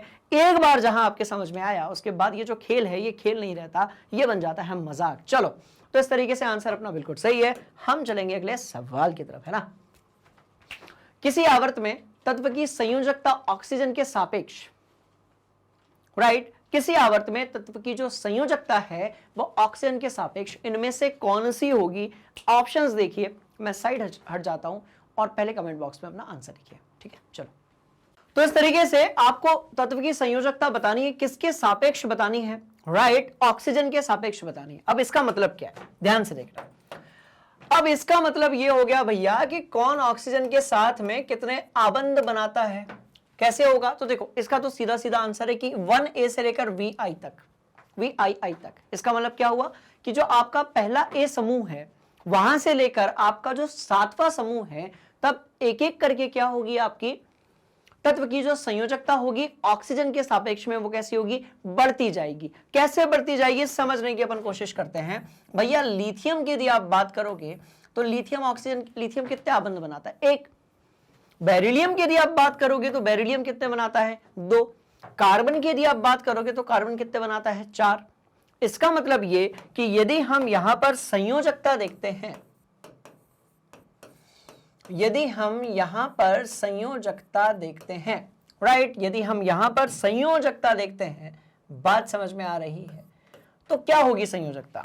तो देखो सिंपल सी बात है, लिथियम की हो जाएगी आपकी 1, बेरिलियम की हो जाएगी आपकी 2, कार्बन की हो जाएगी आपकी 4, और यदि आप ऑक्सीकरण संख्या की बात करेंगे, यदि आप ऑक्सीकरण संख्या की बात करेंगे तो यहां पर भैया +1 लिथियम के लिए, +2 बेरिलियम के लिए, और +4 आपके कार्बन के लिए होगा। बोलो यस सर। इंटरेस्टिंग ये कहानी है। तो इसका मतलब संयोजकता एक एक करके कैसी होती जाएगी, बढ़ती जाएगी। खत्म, टाटा बाय बाय। बात समझ में आई? बोलो यस सर। हम इसको क्रॉस चेक करेंगे और बिल्कुल सही आंसर है, राइट। तो स्टूडेंट्स कहानी बड़ी सिंपल है, जैसे कि थोड़ी देर पहले मैंने आपको बताया, कॉन्सेप्ट, पूरा खेल कॉन्सेप्ट का है। ऐसा कोई रूल नहीं है कि सर वो इंटेलिजेंट है, उसको ज्यादा समझ में आता है तो उसका रिजल्ट अच्छा आता है। भाई ये जो इंटेलिजेंट वाला कॉन्सेप्ट होता है ये क्लास 9th 10th तक चलता है। आपने अपनी क्लास में ऐसे बहुत सारे स्टूडेंट्स को देखा होगा, राइट, जो कि कक्षा 9वीं और 10वीं में खूब इंटेलिजेंट हुआ करते थे और 11वीं में आने के बाद पास होने के लाले पड़े हुए हैं। बात समझ में आ रही है? तो कक्षा 11वीं 12वीं में आपको प्रैक्टिस करनी है। आपको अब रट तो सकते हो नहीं, इतना सारा सिलेबस है। हम 10 सवाल लगा रहे हैं, उसमें क्या क्या निकल कर आ गया। आप सोचो, ये जो सामने यहां पर ये जो चित्र बना हुआ है ना, फोटो, इस फोटो को यदि अपन पूरा पढ़ेंगे तो कम से कम 3-4 साल 5 साल लग जाएंगे। बात समझ में आ रही है? कहने का मतलब ये है, आप प्रैक्टिस कीजिए, आप कॉन्सेप्ट्स को दिमाग के अंदर फिट कीजिए, आप कीजिए प्रैक्टिस, बात खत्म। और यदि ऐसा आपने कर लिया तो उसके बाद कुछ बचा ही नहीं ना, फिर तो खेल ही खत्म हो गया। चलो, तो इस तरीके से क्वेश्चन अपना बिल्कुल क्लियर है। हम इस कहानी को थोड़ा सा और आगे लेकर जाएंगे और चलेंगे अगले सवाल की तरफ। भैया ये सब सम इलेक्ट्रॉनिक है, खूब अपन ने पढ़ा है सम इलेक्ट्रॉनिक क्या होते हैं। दूसरी बात ये कि आपको बतानी है इनकी आयनिक त्रिज्याएं कहां से कहां तक। तो देखो, ऑक्सीजन है, फ्लोरीन है, सोडियम है, मैग्नीशियम है, एल्यूमिनियम, इन सबके पास में इलेक्ट्रॉनों की जो संख्या है कैसी है, एक समान है। और सबके पास में यदि मैं सीधे सीधे कहूं, सीधे सीधे तो मैं कहूंगा पर मैं थोड़ा सा ना दूसरे ढंग से कहूंगा, भैया सबके पास नंबर ऑफ इलेक्ट्रॉन्स है 10। बोलो यार सर, सबके पास इलेक्ट्रॉनों की संख्या कितनी है, 10। जिसके पास प्रोटॉन सबसे ज्यादा होंगे, बात समझ में आ रही है, जिसके पास प्रोटॉन सबसे ज्यादा होंगे उसका आकार सबसे कम होगा। जिसके पास प्रोटॉन ज्यादा, सीधी बात, प्रोटॉनों की संख्या, दैट्स ऑल। मैं कह रहा हूं प्रोटॉनों की संख्या इनवर्सली प्रोपोर्शनल है। किसके साथ में, आकार के साथ में। भाई प्रोटॉन की संख्या यदि बढ़ेगी तो आकार आपका कैसा हो जाएगा, कम हो जाएगा। यदि प्रोटॉनों की संख्या बढ़ रही है, यदि प्रोटॉनों की संख्या बढ़ रही है तो आकार कैसा हो जाएगा आपका, कम हो जाएगा। बस इतनी सी कहानी है जो आपको दिमाग के अंदर क्या करनी है, फिट रखनी है। बात समझ में आ गई? चलो, तो थोड़ा और आगे बढ़ते हैं अपन, है ना, थोड़ा और आगे अपन बढ़ते हैं। तो प्रोटॉनों की संख्या सबसे ज्यादा किसके पास, भाई जिसका परमाणु क्रमांक ज्यादा होगा, एल्यूमिनियम के पास। एल्यूमिनियम सबसे छोटा, कैसा होगा, सबसे छोटा। ये लो, सबसे छोटा, मैं कह रहा हूं सबसे छोटा। इसको अपन इतना छोटा, ये होगा सबसे छोटा। लो, हाँ ठीक है, चलो ये कैसा हो गया, सबसे छोटा। पर यदि हम बात करेंगे किसकी, सबसे कम परमाणु क्रमांक इसका कितना है भाई इसका 8 है, इसका 9 है, इसका 11 है, इसका 12 है, इसका 13 है। ऑक्सीजन सबसे बड़ा। लो, O2 माइनस सबसे बड़ा। तो O2 माइनस जो है वो कैसा होगा आपका, सबसे बड़ा होगा। और Al3+ कैसा होगा, सबसे छोटा होगा। This is the basic story. तो ऑक्सीजन से लेकर एल्यूमिनियम तक त्रिज्या जो है वो कम होगी। मतलब कि ये ऑप्शन गलत है, ये ऑप्शन सही है, ये तो ठीक है, ये सब गलती हो गई, ये ऑप्शन सही होने वाला है। चलो, बात समझ में आई? सीधी बात, अपुन का कॉन्सेप्ट, अपुन का रिजल्ट। बात समझ में आ रही है? जैसा मेरा कॉन्सेप्ट होगा वैसा ही मेरा रिजल्ट आएगा, दैट्स ऑल। और जैसा मेरा कॉन्सेप्ट होगा वैसी ही मेरी स्ट्रेंथ होगी, वही मेरी क्या होगी, ताकत होगी पढ़ाई में। बात समझ में आ रही है? बढ़ेंगे आगे। चलो, हाँ भैया क्या बात हो रही है, हेलोजन की इलेक्ट्रॉन लब्धि एंथैल्पी के लिए कौन सा सत्य है। देखो भैया ऐसा है, ऊपर जाने पर लब्धि यानी कि गेन, ऊर्जा जो होती है वो बढ़ती है। बोलो यस सर। ऊपर जाने पर जो ऊर्जा होती है वो कैसी होती है, बढ़ती है। बोलो यस सर। ऊपर जाने पर जो ऊर्जा है लब्धि कैसी होती है, वो बढ़ती है, मतलब ज्यादा इलेक्ट्रॉन, ज्यादा एनर्जी जो है वो बाहर निकलती है, उतनी नेगेटिव होती है। अब देखो तो आयोडीन से फ्लोरीन की तरफ कैसी होगी, बढ़ी होगी। अब ध्यान से सुनना इस कहानी को, देखो क्लोरीन की सबसे ज्यादा, फिर फ्लोरीन की होती है, फिर ब्रोमीन की होती है, फिर आयोडीन की होती है। अब कहीं यदि क्लोरीन से ज्यादा फ्लोरीन लिखा है तो ये गलत है, ब्रोमीन फ्लोरीन से ज्यादा गलत है, ब्रोमीन क्लोरीन से ज्यादा गलत है, क्लोरीन की सबसे ज्यादा होती है तो ये आपका क्या हो जाएगा, सही। That's all. बात समझ में आई? मतलब देखो, और अभी थोड़ी देर पहले अपन ने ये डिस्कस किया था, वैसे कायदे से तो फ्लोरीन की ज्यादा होनी चाहिए, बात समझ में आ रही है, पर अभी अपन ने डिस्कस किया था कि क्लोरीन की काहे ज्यादा होती है, बात समझ में आई? बढ़ेंगे आगे, पर पहले क्रॉस चेक करेंगे। बिल्कुल सही है, चलो। अरे ठीक है, निम्न में से कौन सी व्यवस्था दिए हुए परमाणु स्पीशीज में इलेक्ट्रॉन लब्धि एंथैल्पी के सही क्रम को दर्शाती है? बात समझ में आई? अब इलेक्ट्रॉन लब्धि मतलब कौन ज्यादा एनर्जी निकालेगा, कौन कम एनर्जी निकालेगा, ये वाली बात हो रही है। देखो भैया, सबसे ज्यादा आपकी एनर्जी कौन रिलीज करता है, क्लोरीन करता है, बात खत्म। क्लोरीन से कम फ्लोरीन, तो ये अपना होगा आंसर, खेल खत्म, ज्यादा डीप में जाने का ही नहीं। सबसे ज्यादा नेगेटिव मतलब क्लोरीन, सबसे ऐसा क्लोरीन मतलब भाई ये समझ लो कि उसको गवर्नमेंट नौकरी मिल गई। बात समझ में आ रही है? जैसे ही क्लोरीन ने एक इलेक्ट्रॉन को गेन किया और Cl नेगेटिव बनाया, और भाई ये सबसे ज्यादा ऊर्जा बाहर निकालता है, ज्यादा ऊर्जा बाहर निकालता है। तो इलेक्ट्रॉन गेन एंथैल्पी, इलेक्ट्रॉन लब्धि ऊर्जा जो है इसकी सबसे ज्यादा ऋणात्मक होती है, तो सबसे ज्यादा ऊर्जा बाहर निकालता है। कौन बाहर निकालता है? सबसे ज्यादा ऊर्जा बाहर निकालता है। कौन बाहर निकालता है? क्लोरीन बाहर निकालता है, ये अपने को याद रखना है। सबसे ज्यादा इलेक्ट्रोनेगेटिव कौन है? तो फ्लोरीन है, पर सबसे ज्यादा एनर्जी कौन बाहर निकालेगा? तो ये होगा आपका क्लोरीन। बोलो यस सर। तो वो वहीं पर खेल खत्म हो गया, ऊपर का अपने को देखना ही नहीं है। हाँ, यदि क्लोरीन नहीं होता तो फिर एंट्री होती किसकी? फ्लोरीन की। बात समझ में आई? बोलो यस सर। तो कॉन्सेप्ट्स को याद रखिए, सब अपन बिल्कुल निपटा देंगे, हलवा बना देंगे कि कॉन्सेप्ट क्वेश्चन को, राइट? चलो हाँ भैया, कार्बन के संकर कक्षकों की वैद्युत ऋणात्मकता का सही क्रम क्या होगा? हालांकि ये सवाल जो है, राइट, ये सवाल जो है केमिकल बॉन्डिंग से है। किससे है? इसके बाद वाला जो अध्याय है जिसको हम लोग केमिकल बॉन्डिंग कहते हैं, ये क्वेश्चन बेसिकली वहां से है। तो यदि आपका वो हो गया है तो एक बार अपने से ट्राई करो, नहीं तो फिर तो मैं डिस्कस करने ही वाला हूं, है ना? चलो ट्राई करो। चलिए, तो हमने ट्राई कर लिया होगा, बहुत सारे लोगों का आंसर आ गया होगा और बहुत सारे स्टूडेंट्स ऐसे होंगे जिनको शायद डाउट होगा इस पर्टिकुलर टॉपिक में। तो ध्यान से देखो, बेसिकली क्या है, संकरण का मतलब क्या होता है? ठीक है, अभी संकरण का मतलब होता है कि कैसे हम कक्षकों का आपस में क्या करते हैं। भाई संकर का मतलब क्या होता है? हाइब्रिड होता है। जैसे आप जानते हो कि एक गधा और एक घोड़ा, एक गधे की जाति और घोड़े की जो जाति है वो मिलकर क्या करती है, राइट? वो टट्टू यानी कि खच्चर जो है संकरण रूप में प्रोवाइड करती है। इसका मतलब क्या हुआ कि जब दो अलग अलग चीजों को अपन आपस में मिलाते हैं हम उसको कहते हैं हाइब्रिड या फिर संकरण। चलिए, तो यहां पर ये जो संकर होगा आपका, ठीक है, संकर कक्षाओं की वैद्युत ऋणात्मकता का जो सही क्रम होगा वो क्या होगा? तो भैया वो ये होगा, मतलब ये कि जितना ज्यादा एस कैरेक्टर होगा। अब सवाल पैदा होता है कि एस कैरेक्टर क्या है, तो इसको भी अपन लोग समझ लेते हैं। देखो भैया, बड़ी सिंपल सी कहानी है। आप sp की बात करोगे, sp2 की बात करोगे, sp3 की बात करोगे। बेटा p के ऊपर ये जो 1 2 3 लिखा हुआ है ना, पता है इसका मतलब क्या होता है? इसका मतलब कक्षकों की बातें होती हैं। आप जानते हो कि जो p है आपका वो ऐसा होता है। बोलो यस सर। तो भैया पहला, दूसरा, तीसरा, चौथा, पांचवा और ये कैसा हो जाएगा आपका? छठवा हो जाएगा। बोलो यस सर। इंटरेस्टिंग ये कहानी है। तो इस तरीके से ये हो गया आपका P1, ये हो गया आपका P2 और ये हो गया आपका P3, राइट?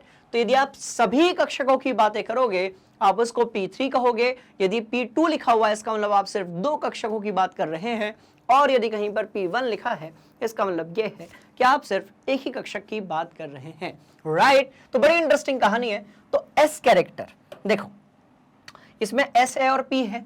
sp2 को हम ऐसा लिखते हैं, s के साथ में px और यहां पर हो जाता है py और sp3 को हम लिखते हैं s के साथ में px, उसके बाद हो जाता है py और उसके बाद हो जाता है pz। बात समझ में आई? बोलो यस सर। ठीक है, चलिए तो sp हो गया, sp2 हो गया और कौन सी चीज यहां पर हो गई? sp3, right. चलो तो अब आप मुझे एक बात बताओ, यदि S और P दोनों मिलकर 100% बनाते होंगे तो S जो होगा आपका वो किसको रिप्रेजेंट करेगा? 50% को। यदि ये तीनों मिलकर बनाते होंगे तो यहां पर जो S है वो रिप्रेजेंट किसको करेगा भैया? 33.33% को। और यहां पर जो है ये 25% को रिप्रेजेंट करेगा। बोलो यस सर। तो इस तरीके से हम क्या कह सकते हैं? इस तरीके से हमने यहां पर क्या बना दिया है आपका S का जो कैरेक्टर है, राइट, या फिर जो परसेंटेज है वो बना दिया है। तो जितना ज्यादा S सॉरी, जितना ज्यादा S कैरेक्टर होगा, राइट, उतना ज्यादा विद्युत ऋणात्मकता होगी। इसका मतलब जो आपका ग है वो कैसा होना चाहिए? बिल्कुल सही होना चाहिए। इंटरेस्टिंग कहानी है, इसको थोड़ा और इंटरेस्टिंग बनाते हैं अगले वाले सवाल की तरफ जाकर, है ना। चलो आ जाओ। ठीक है जी, बोलो yes sir, yes sir, yes sir, yes sir, yes sir. और भैया अगला सवाल क्या है वो भी अपन देख लेते हैं। प्रथम एवं द्वितीय आयनन एंथैल्पी में अधिकतम अंतर वाला इलेक्ट्रॉनिक विन्यास क्या होता है? तो ध्यान से देखिए, आयनन एंथैल्पी में अधिकतम अंतर होता है समूह, हम बात कर रहे हैं किसकी? समूह एक के जो तत्व होते हैं ना वहां पर ये खेल चलता है। समूह, राइट, समूह एक के जो तत्व होते हैं वहां पर ये जो खेल है, राइट, वो चलता है कि जैसे जैसे, ठीक है, जैसे जैसे आपका जो है उस समूह में आप नीचे की तरफ जाओगे आयनन एंथैल्पी जो है वो कम होती जाएगी। पर यदि आप बात करोगे पहली और दूसरी आयनन एंथैल्पी के बीच में जो डिफरेंस है वो मैक्सिमम कहां पर होगा? राइट, तो ये डिफरेंस मैक्सिमम होगा आपका किसमें? समूह एक के तत्व में। और ऐसा क्यों होगा? ध्यान से देखना। अब क्योंकि हम काफी देर से यही डिस्कस कर रहे हैं कि भैया देखो ऐसा है, P6 P3 S2 ये कैसे होते हैं? ये थोड़े से स्टेबल होते हैं। बोलो यस सर। ये कैसे होते हैं? तो ये थोड़े से आपके स्टेबल होते हैं। बात समझ में आ गई? बोलो यस सर। चलो अब एक काम करते हैं, सिंपल सी बात है, इसको भी यहां से हटाते हैं। क्यों हटाते हैं बता रहा हूं, बड़े ध्यान से देखिएगा। भैया भैया भैया ध्यान से देखना, मैं कह रहा हूं मेरे पास जो है सोडियम है और इसका परमाणु क्रमांक है 11, तो इलेक्ट्रॉनिक विन्यास होगा 2, 8 और 1। एक इलेक्ट्रॉन निकालना आसान है, मतलब ये कि यदि हम इसको इस अभिक्रिया में परिवर्तित कर देते हैं और इसमें से एक इलेक्ट्रॉन बेटा बाहर निकाल देते हैं, एक इलेक्ट्रॉन बाहर निकाल देते हैं, राइट, तो ये हो जाएगा 2 और 8। बोलो यस सर। और एक इलेक्ट्रॉन अपन ने बाहर निकाल दिया, तो भैया 2, 8 और 1 था। बोलो यस सर। अब एक इलेक्ट्रॉन बाहर निकाल दिया तो कितना हो गया? 2 और 8 हो गया, मतलब एक इलेक्ट्रॉन बाहर निकल गया। अब ये कैसा हो गया? देखो ये स्थिर हुआ, ये तुलनात्मक तरीके से कंपैरेटिवली कैसा है भैया? ये ज्यादा स्टेबल है, ज्यादा स्थिर होगा। और ये कैसा होगा? ये उससे तो कम स्थिर होगा। मतलब ये इलेक्ट्रॉन को निकालने में आपको कम ऊर्जा देनी होगी। सोडियम को आपने कम ऊर्जा दी, सोडियम बन गया Na+, आपने क्या किया? सिंपली कम ऊर्जा देकर उसको आयन बनाया, उसका जो अष्टक है ना वो हो गया पूरा। उसका जो अष्टक है वो कैसा हो गया? आपका पूरा हो गया। बात समझ में आ रही है? बड़ी इंटरेस्टिंग कहानी है। अब आप कहते हैं नहीं नहीं नहीं नहीं, हम जो है मानेंगे नहीं, खुरापाती हमारा दिमाग है, हम ना बाबू एक इलेक्ट्रॉन और बाहर निकालेंगे, हम ना बाबू एक इलेक्ट्रॉन और बाहर निकालेंगे। हम कह रहे हैं कि हम 2 इलेक्ट्रॉन्स बाहर निकालेंगे। तो ये हो गया आपका 2 और 7 और यहां पर एक हो गया आपका E। बात समझ में आई? तो अब देखो 2, 8 कैसा है? स्थिर है। ये कैसा है? स्थिर है, स्थिर है, स्थिर है। क्यों स्थिर है भैया? इसका ऑक्टेट यानी कि अष्टक पूरा है, इसका ऑक्टेट यानी कि अष्टक कैसा है? पूरा है। बात समझ में आ रही है? पर अब मैं कहता हूं कि नहीं नहीं, मैं एक इलेक्ट्रॉन इसमें से और निकालूंगा। अब सोडियम यहां पे जो है ना फैल जाएगा। सोडियम लाइक अरे ऐसे थोड़ी होता है, एक तो जैसे तैसे करके मैंने अपना अष्टक पूरा किया है, अब एक इलेक्ट्रॉन को बाहर लेकर नहीं जा सकते आप, पर हम भी मानने वाले नहीं है। तो हमने यहां पर भयंकर ऊर्जा दी। हमने जो है यहां पर क्या दिया? भयंकर ऊर्जा। भैया भैया भैया, हमने यहां पर दी भयंकर ऊर्जा। और ये जो भयंकर ऊर्जा हमने यहां पर दी, राइट, इस भयंकर ऊर्जा के देने से पता है क्या हुआ? भयंकर ऊर्जा के देने से ही आपका एक इलेक्ट्रॉन बाहर निकला और ये कैसा हो गया? अरे यार, ये तो अस्थिर हो गया ना। तो देखो, बड़ी सिंपल सी कहानी है कि ऐसे इलेक्ट्रॉनिक विन्यास से इलेक्ट्रॉन निकालना बाहर आसान होता है और ऐसा बनाना आसान होता है। बात समझ में आ रही है? पर भैया ये नियॉन का इलेक्ट्रॉनिक कॉन्फ़िगरेशन हो गया। अब यदि इसमें से आप एक इलेक्ट्रॉन बाहर निकालना चाहते हो तो इलेक्ट्रॉन तो बाहर निकल जाएगा, पर आपको ऊर्जा की मात्रा बहुत देनी पड़ेगी। इसका मतलब क्या हुआ कि प्रथम आयनन एंथैल्पी यहां पर कम होगी और द्वितीय आयनन एंथैल्पी यहां पर भयंकर ज्यादा होगी। बात समझ में आ रही है? भयंकर ज्यादा होगी, भयंकर ज्यादा होगी। मतलब अधिकतम अंतर जो होगा पहली और दूसरी आयनाइजेशन एनर्जी में, राइट, वो किस में होगा? आपके पहले समूह के जो तत्व होंगे उसमें। और पहले समूह के जो तत्व होते हैं उनमें क्या आता है? ध्यान से देखो, इंटरेस्टिंग कहानी। पहले समूह के जो तत्व होते हैं उसके लास्ट में 3 मतलब S1 आता है बेसिकली, है ना? खत्म कहानी। तो S1 आता है, S2 है तो ये नहीं होगा, ये तो हो ही नहीं सकता। भयंकर स्टेबल है भाई, तू नियॉन है, तेरे साथ ऐसा नहीं हो सकता। बात समझ में आ रही है? और ये भी नहीं हो सकता। तो this must be the correct option. Explanation lengthy हो सकता है, सवाल देखने में अजीब लग सकता है, पर इसके अंदर का जो कॉन्सेप्ट है वो छुपा हुआ है इलेक्ट्रॉनिक विन्यास में। बात समझ में आ रही है? बोलो यस सर। इंटरेस्टिंग ये कहानी है, हम इसको क्रॉस चेक करेंगे।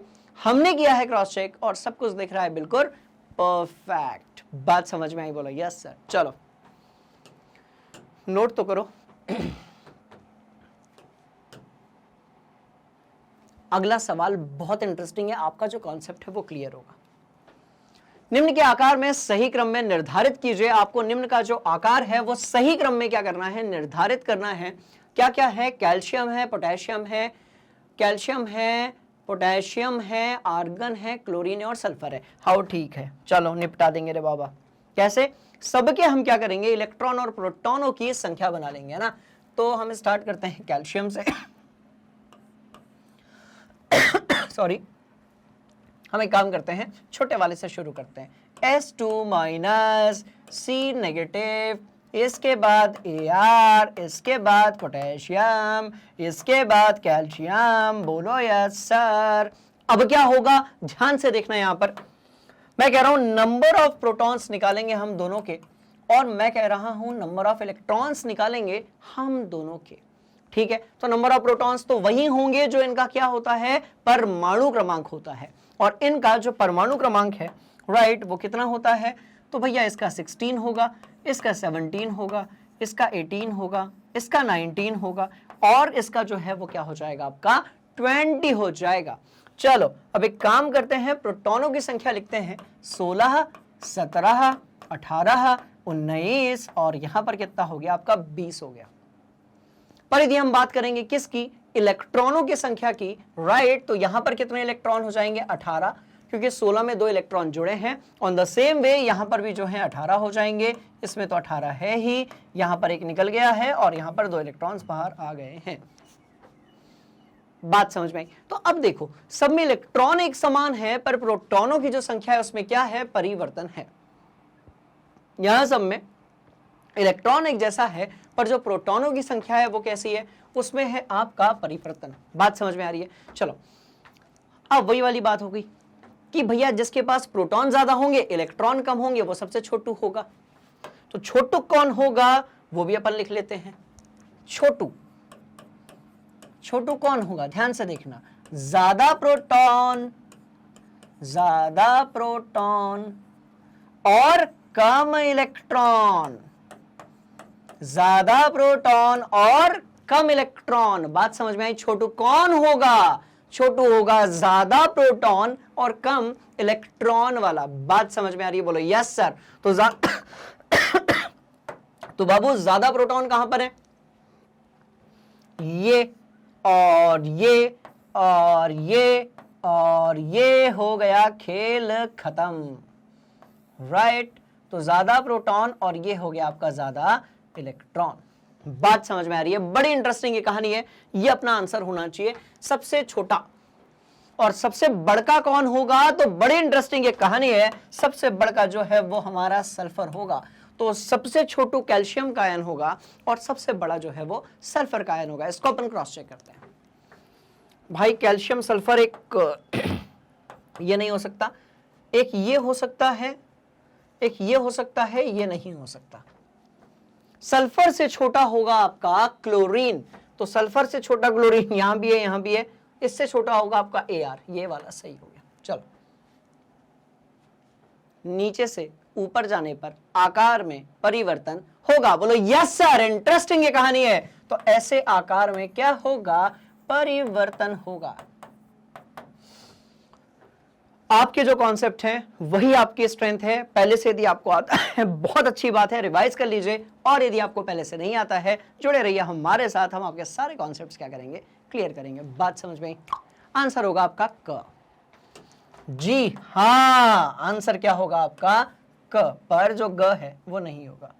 क्रॉस चेक, सीधे किया क्रॉस चेक, कहानी बिल्कुल सीधी है और अपने दिमाग में आप फिट कर लीजिए। तो भैया ऐसा है, ये कॉन्सेप्ट को अपने दिमाग में फिट रखो, यहां से सबसे ज्यादा क्वेश्चंस पूछे जाते हैं। ठीक, चलो थोड़ा और आगे बढ़ते हैं। टाइटेनियम, वेनेडियम, क्रोमियम और Mn के तत्वों में द्वितीय आयनन एंथैल्पी के घटने का सही क्रम क्या होगा? देखो, सबसे पहले सबका इलेक्ट्रॉनिक विन्यास लिखो, खत्म बात।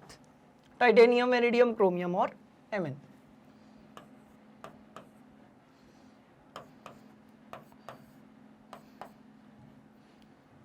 सिंपल सी कहानी है।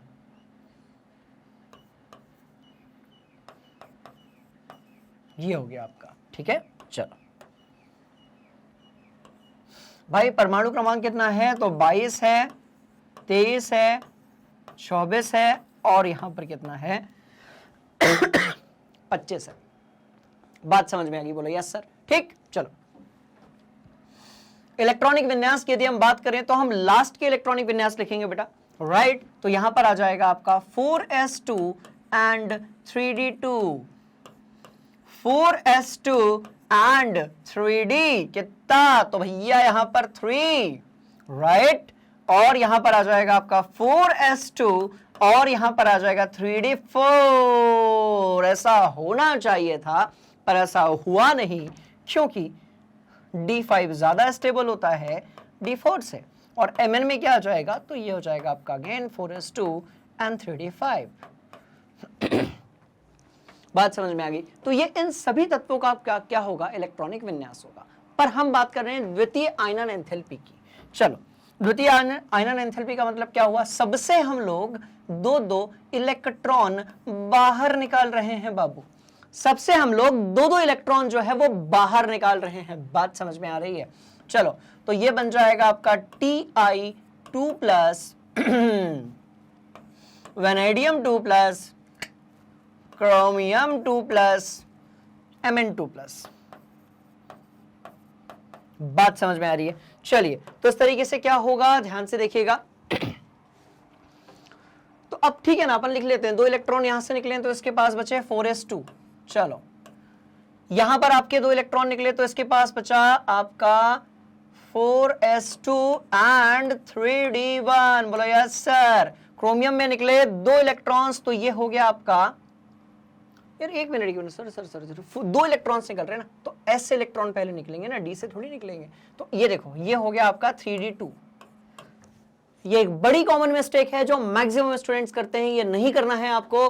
ध्यान से देखो भैया, पहले बाहरी कक्षा से इलेक्ट्रॉन्स निकलेंगे, उसके बाद अंदरूनी कक्षा से निकलेंगे, राइट। तो देखो, यहां से 2 इलेक्ट्रॉन निकले, 3d2 बचा, यहां से भी 2 इलेक्ट्रॉन निकले, तो यार ये 3d3 बचा, यहां से 2 इलेक्ट्रॉन निकलेंगे तो ये 3d4 हो जाएगा, और यहां से 2 इलेक्ट्रॉन निकलेंगे तो ये 3d5 हो जाएगा। अब सुनो, d5 से इलेक्ट्रॉन निकालना बड़ा मुश्किल है। d5 से एक इलेक्ट्रॉन निकला है, देखो 2 निकाले हैं बेटा अपन लोगों ने, तो एक इलेक्ट्रॉन जो है वो आपका s से निकला है, और दूसरा जो इलेक्ट्रॉन है वो कहां से निकला है? आपका d5 से निकला है। तो यहां से इलेक्ट्रॉन निकालना भयंकर मुश्किल है, ये तो इजीली निकल गया होगा। तो इसको देखकर आप मुझे बताइए, राइट, इसको देखकर आप मुझे बताइए कि सही आंसर जो है वो क्या होना चाहिए। तो सबसे ज्यादा इलेक्ट्रॉन को बाहर निकालने में मेहनत लगने वाली है किस केस में? देख लो पहले, क्रोमियम Mn, रुको, क्रोमियम Mn, क्या ये होना चाहिए? क्रॉस चेक करते हैं, बिल्कुल सही है। इसका कहना है कि मैंने जैसे तैसे जुगाड़ लगाकर 5 इलेक्ट्रॉन्स किए थे अपनी डी कक्षा में, और आप जो है उसमें से इलेक्ट्रॉन बाहर निकाल रहे हो। ऐसे थोड़ी होता है भैया, ऐसे नहीं चलता ना, राइट? तो सबसे ज्यादा ये मुश्किल काम है, ये वाला, यहां पर ज्यादा ऊर्जा देनी पड़ेगी क्योंकि आपने D5 से इलेक्ट्रॉन बाहर निकाला है, ठीक है। और सबसे पीछे कौन है? टाइटेनियम है, तो यहां कम ऊर्जा देनी पड़ेगी क्योंकि वो आपका 4s2, तो यहां पर कम ऊर्जा देनी पड़ेगी। तो इस तरीके से ये सीक्वेंस होगा, इसको दिमाग के अंदर और अपनी कॉपी में बहुत बढ़िया तरीके से आपको फिट रखना है। बोलो यस सर, राइट? इंटरेस्टिंग बात। चलो कर लिया नोट, बढ़ेंगे आगे अगले सवाल की तरफ, ठीक? हाँ जी, निम्न तत्वों में से किसकी आयनन एंथैल्पी अधिकतम होगी? किसकी आयनन एंथैल्पी जो है वो अधिकतम होगी? सॉरी, किसकी आयनन एंथैल्पी जो है वो अधिकतम होगी? चलो, नियॉन आपका 10 होता है। बोलो यस सर, नियॉन आपका 10 होता है। तो ये जो चीज है ये सिलिकॉन के लिए लिखी हुई है, ये आर्गन है, इसके बाद 3d10 भी है, 4s2 है, 4p2 है, 4p3 भी है। अच्छा, और नियॉन के आगे फिर ये है, तो ठीक है, कोई बात नहीं। ये आपका क्या हो जाएगा? मेरे ख्याल से ना ये सिर्फ ये यहीं तक है, ये वाला पोर्शन नहीं होगा। और इसकी आयनन एंथैल्पी तो वैसे भी कम होगी। पूछो क्यों? पूछो आयनन एंथैल्पी कम क्यों होगी? बोलो। भैया जितना बड़ा तत्व होता है, राइट, जितना ज्यादा आकार होता है उतना ज्यादा दूर इलेक्ट्रॉन होता है किससे? प्रोटॉन से। इसीलिए उसमें से इलेक्ट्रॉन बाहर निकालना मुश्किल होता, आसान होता है, मुश्किल नहीं होता। बड़ा साइज है, इजीली इलेक्ट्रॉन निकल जाएगा। ये किसकी बात हो रही है? तो ये यार बात एल्यूमिनियम की हो रही है क्या? बिल्कुल हो रही है, ये बात हो रही है एल्यूमिनियम की। चलो, ये 14 है और ये आपका 13 है। और यदि हम यहां पर बात देखें तो भैया ये बात क्लोरीन की हो रही है क्योंकि 17 आपके टोटल हो रहे हैं। चलो अब ये बताओ इलेक्ट्रॉन किसमें से बाहर निकालना आसान है? तो आप जानते हो कि जैसे जैसे हम पीरियोडिक टेबल यानी कि आवर्त सारणी में इस तरफ जाते हैं, जैसे जैसे हम लोग लेफ्ट से राइट की तरफ जाते हैं, जैसे मैं जा रहा हूं राइट, तो उससे क्या होता है कि जो आयनन एंथैल्पी है वो बढ़ती है, क्योंकि अधात्विक गुणधर्म जो है वो क्या हो जाता है? बढ़ जाता है। तो आयनन एंथैल्पी जो है वो भी कैसी हो जाती है? बढ़ जाती है। बात समझ में आ रही है? बोलो यस सर। तो आयनन एंथैल्पी यदि बढ़ रही है इसका मतलब क्या हुआ? ध्यान से देखो। क्लोरीन सबसे लास्ट में आता है क्या? बोलो यस सर, क्लोरीन सबसे लास्ट में आता है। ये जो भी तत्व होगा, राइट, इस तत्व के साथ खेल क्या है पता है आपको? ये इससे बड़ा होगा, क्लोरीन से बड़ा होगा और नीचे की तरफ होगा। तो आंसर क्या होगा?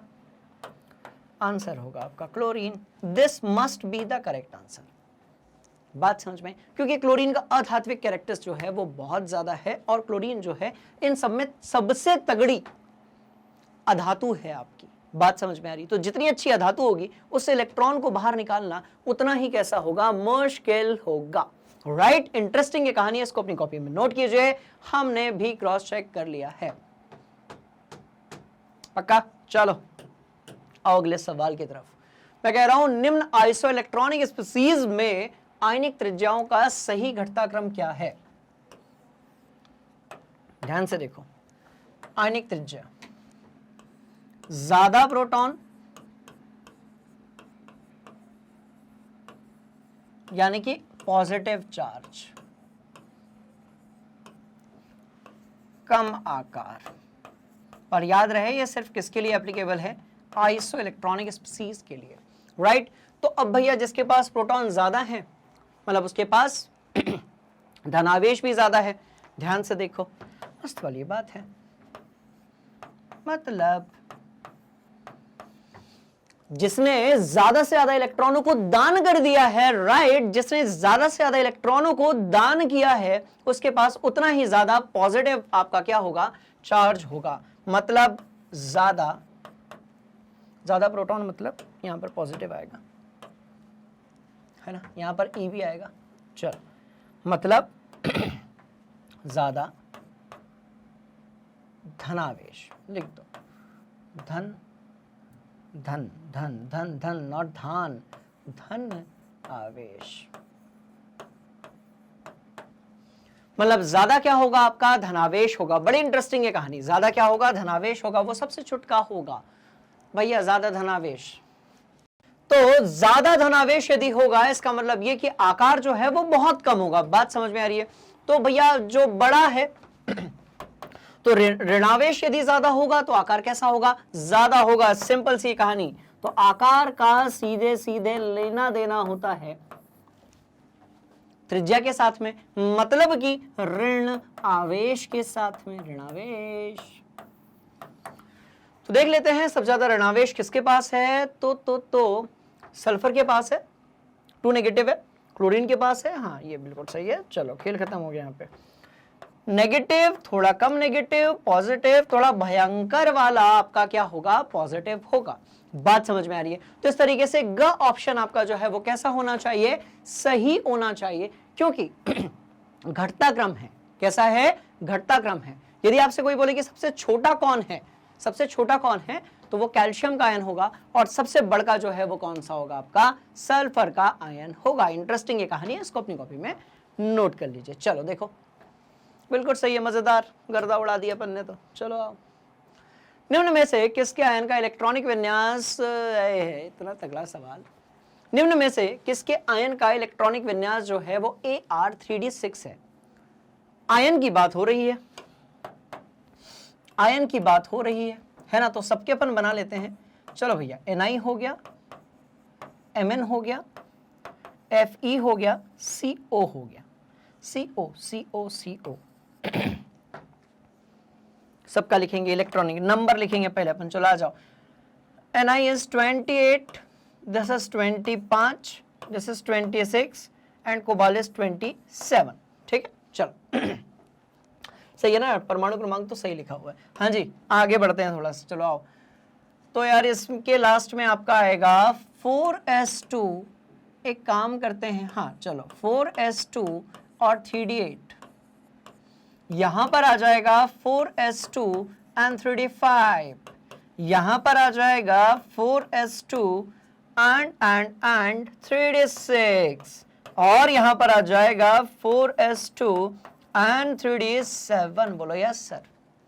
4s2 and कितना हो जाएगा आपका, 3d7 हो जाएगा। मस्त वाली ये कहानी है। चलो और आगे बढ़ते हैं हम लोग। अब मैं कह रहा हूं, ध्यान से देखिएगा, अब आयन की बात हो रही है। अब Ni3+ अपन निकालते हैं। चलो, तो Ni3+ क्या होगा, Ni3+ क्या होगा, तो देखो बेटा S के तो दोनों इलेक्ट्रॉन बाहर निकल जाएंगे और ये बचेगा 3d7। बोलो यस सर। अच्छा रुको ना एक मिनट, Ni3+, Mn2+, पहले ये लिख लेते हैं, और भैया Fe3+। बोलो यस सर, Fe3+, और थोड़ा आगे चलते हैं, और यहां पर है CO3+। ठीक है, चलो आ जाओ आ जाओ। पूरा का पूरा जो क्या बोल सकते हैं आप खेल है वो आपके सामने है, बड़े ध्यान से देखिएगा। अब 3 इलेक्ट्रॉन बाहर निकल गए तो बचे कितने, तो भैया इधर से 2 निकले, 3d7। 3 बाहर निकल गए, सॉरी 2 बाहर निकल गए तो बचे कितने, 3d5। ठीक है, पक्का। और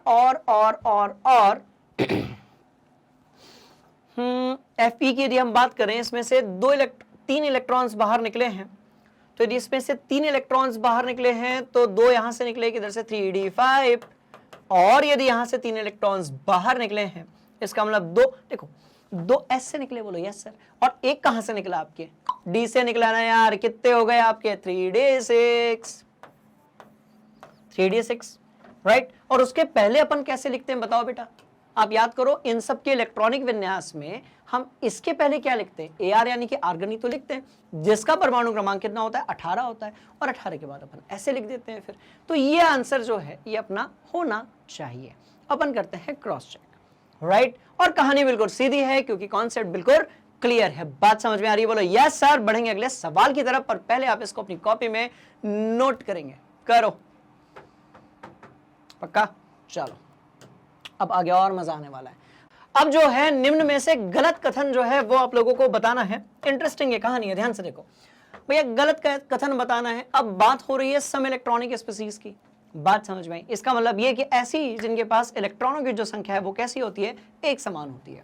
अच्छा, धनायनों पर धन आवेश जितना कम होगा उतनी ही अधिक आणविक त्रिज्या होगी। भैया ऐसा है, त्रिज्या का सीधे सीधे कहानी है ऋणावेश, राइट, जितना ऋणावेश होगा उतनी ज्यादा क्या होगी, त्रिज्या होगी।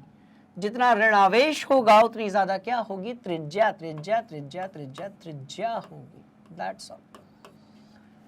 जितना ऋणावेश होगा उतनी ज्यादा क्या होगी, त्रिज्या। अभी कह रहे हैं कि धनायनों पर धनावेश जितना कम होगा तो त्रिज्या उतनी ज्यादा होगी। धनावेश यदि कम होगा तो त्रिज्या कैसी होगी, ज्यादा होगी। क्योंकि ऋणावेश, धनावेश का कम होने का मतलब क्या है भाई, पॉजिटिविटी का कम होने का मतलब यह है कि नेगेटिविटी का बढ़ना। बोलो यस सर। तो यदि ऋणावेश बढ़ रहा है तो धनावेश कम हो रहा है, तो धनावेश जितना कम होगा त्रिज्या उतनी ज्यादा होगी। और भैया यहां पे लिखा हुआ है कम, तो पकड़ा गया, पकड़ा गया, पकड़ा गया। बात समझ में आई। क्वेश्चन जो है पकड़ा गया। अपन कॉन्सेप्ट वाली जो हमारी नजरें हैं उससे सवाल बच ही नहीं सकता।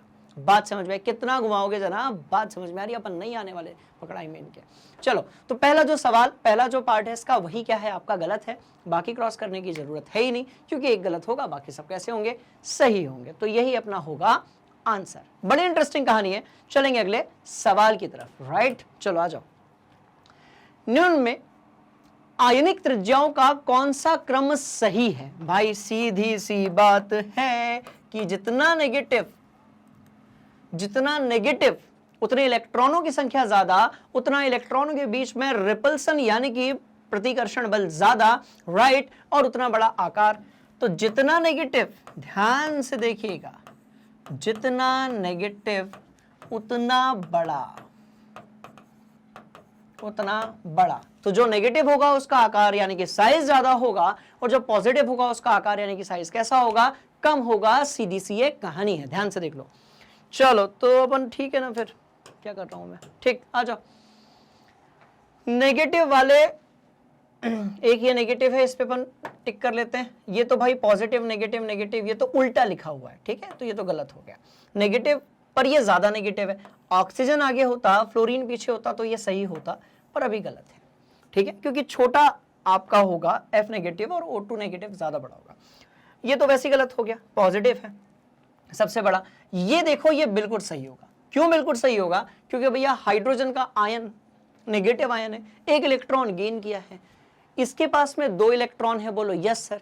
इसके पास में एक ही इलेक्ट्रॉन है, बोलो यस सर। और इधर वाला जो है उसके पास कोनो इलेक्ट्रॉन ही नहीं है, क्योंकि एक था उसको भी उसने क्या कर दिया, दान कर दिया। तो ये जो है ये कैसा होगा आपका, बिल्कुल सही आंसर होगा। बात समझ में आ रही है? इस कॉन्सेप्ट को दिमाग में, कॉपी में, सब जगह पर जहां जहां से आपको पढ़ाई में हेल्प मिलती है, राइट, आप बढ़िया तरीके से क्या कर लेंगे, नोट कर लेंगे। ये कहानी जो है ये बड़ी ही इंटरेस्टिंग है।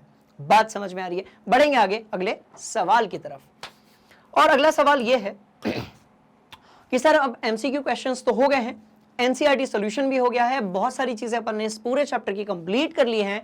अब हम चलेंगे अगले चैप्टर की तरफ। तो उसके जो वीडियो लेक्चर्स हैं वो हम लोगों को कहां पर मिलेंगे, राइट, जैसे इस चैप्टर के मिले हुए हैं। तो उसके लिए क्या करना पड़ेगा आपको, जो है ये देखो अपन ने क्रॉस चेक कर लिया, बिल्कुल सही है। इसके लिए आपको क्या करना पड़ेगा, जाना पड़ेगा गूगल पे या फिर प्ले स्टोर पे या फिर यूट्यूब प्लेटफॉर्म पर, और सर्च करना होगा मैग्नेट ब्रेन्स। यदि आप गूगल या फिर प्ले स्टोर पर जाते हैं तो मैग्नेट ब्रेन सर्च कीजिए, आपके सामने होगा असीमित ज्ञान का भंडार, वो भी कैसा, फ्री, आपकी फ्री ऑफ कॉस्ट, बिल्कुल एकदम free. Video lectures are available there, high quality education के साथ में। बात समझ में आ रही है? यहां पर आपको मिलेगा इंग्लिश मीडियम के लिए नर्सरी, इंग्लिश मीडियम के लिए नर्सरी से लेकर 12वीं तक, हिंदी मीडियम यानी कि एनसीईआरटी सीबीएसई के लिए कक्षा 7वीं से लेकर 12वीं तक, और जितने भी कोर्सेज यहां पर गिवन हैं इन सब के जो वीडियो लेक्चर्स हैं वो आपको अवेलेबल होंगे बिल्कुल फ्री ऑफ कॉस्ट। साथ में आपको बुक्स और ई बुक्स जो है नीचे कहीं पर डिस्क्रिप्शन में लिंक होगी, आप वहां पर क्लिक करके बुक्स और ई बुक्स जो है वो भी क्या कर सकते हो, एक्सेस कर सकते हो। बात समझ में आ रही है? स्टूडेंट्स, आज की जो क्लास थी उसमें हमने बहुत सारे क्वेश्चंस देखे। यदि कोई डाउट है प्लीज कमेंट बॉक्स में जाइए और अपना डाउट वहां पर लिख दीजिए। पर यदि कोई डाउट नहीं है तो रेडी हो जाइए अगले चैप्टर के लिए, जिसमें हम और मजा लेने वाले हैं केमिस्ट्री का। बात समझ में आ रही है? बड़ी इंटरेस्टिंग ये कहानी है। मिलते हैं अगली क्लास में, तब तक के लिए मैग्नेट ब्रेन्स हिंदी मीडियम को लाइक कीजिएगा, शेयर कीजिएगा और सब्सक्राइब कीजिएगा। Thank you so much. जय हिंद।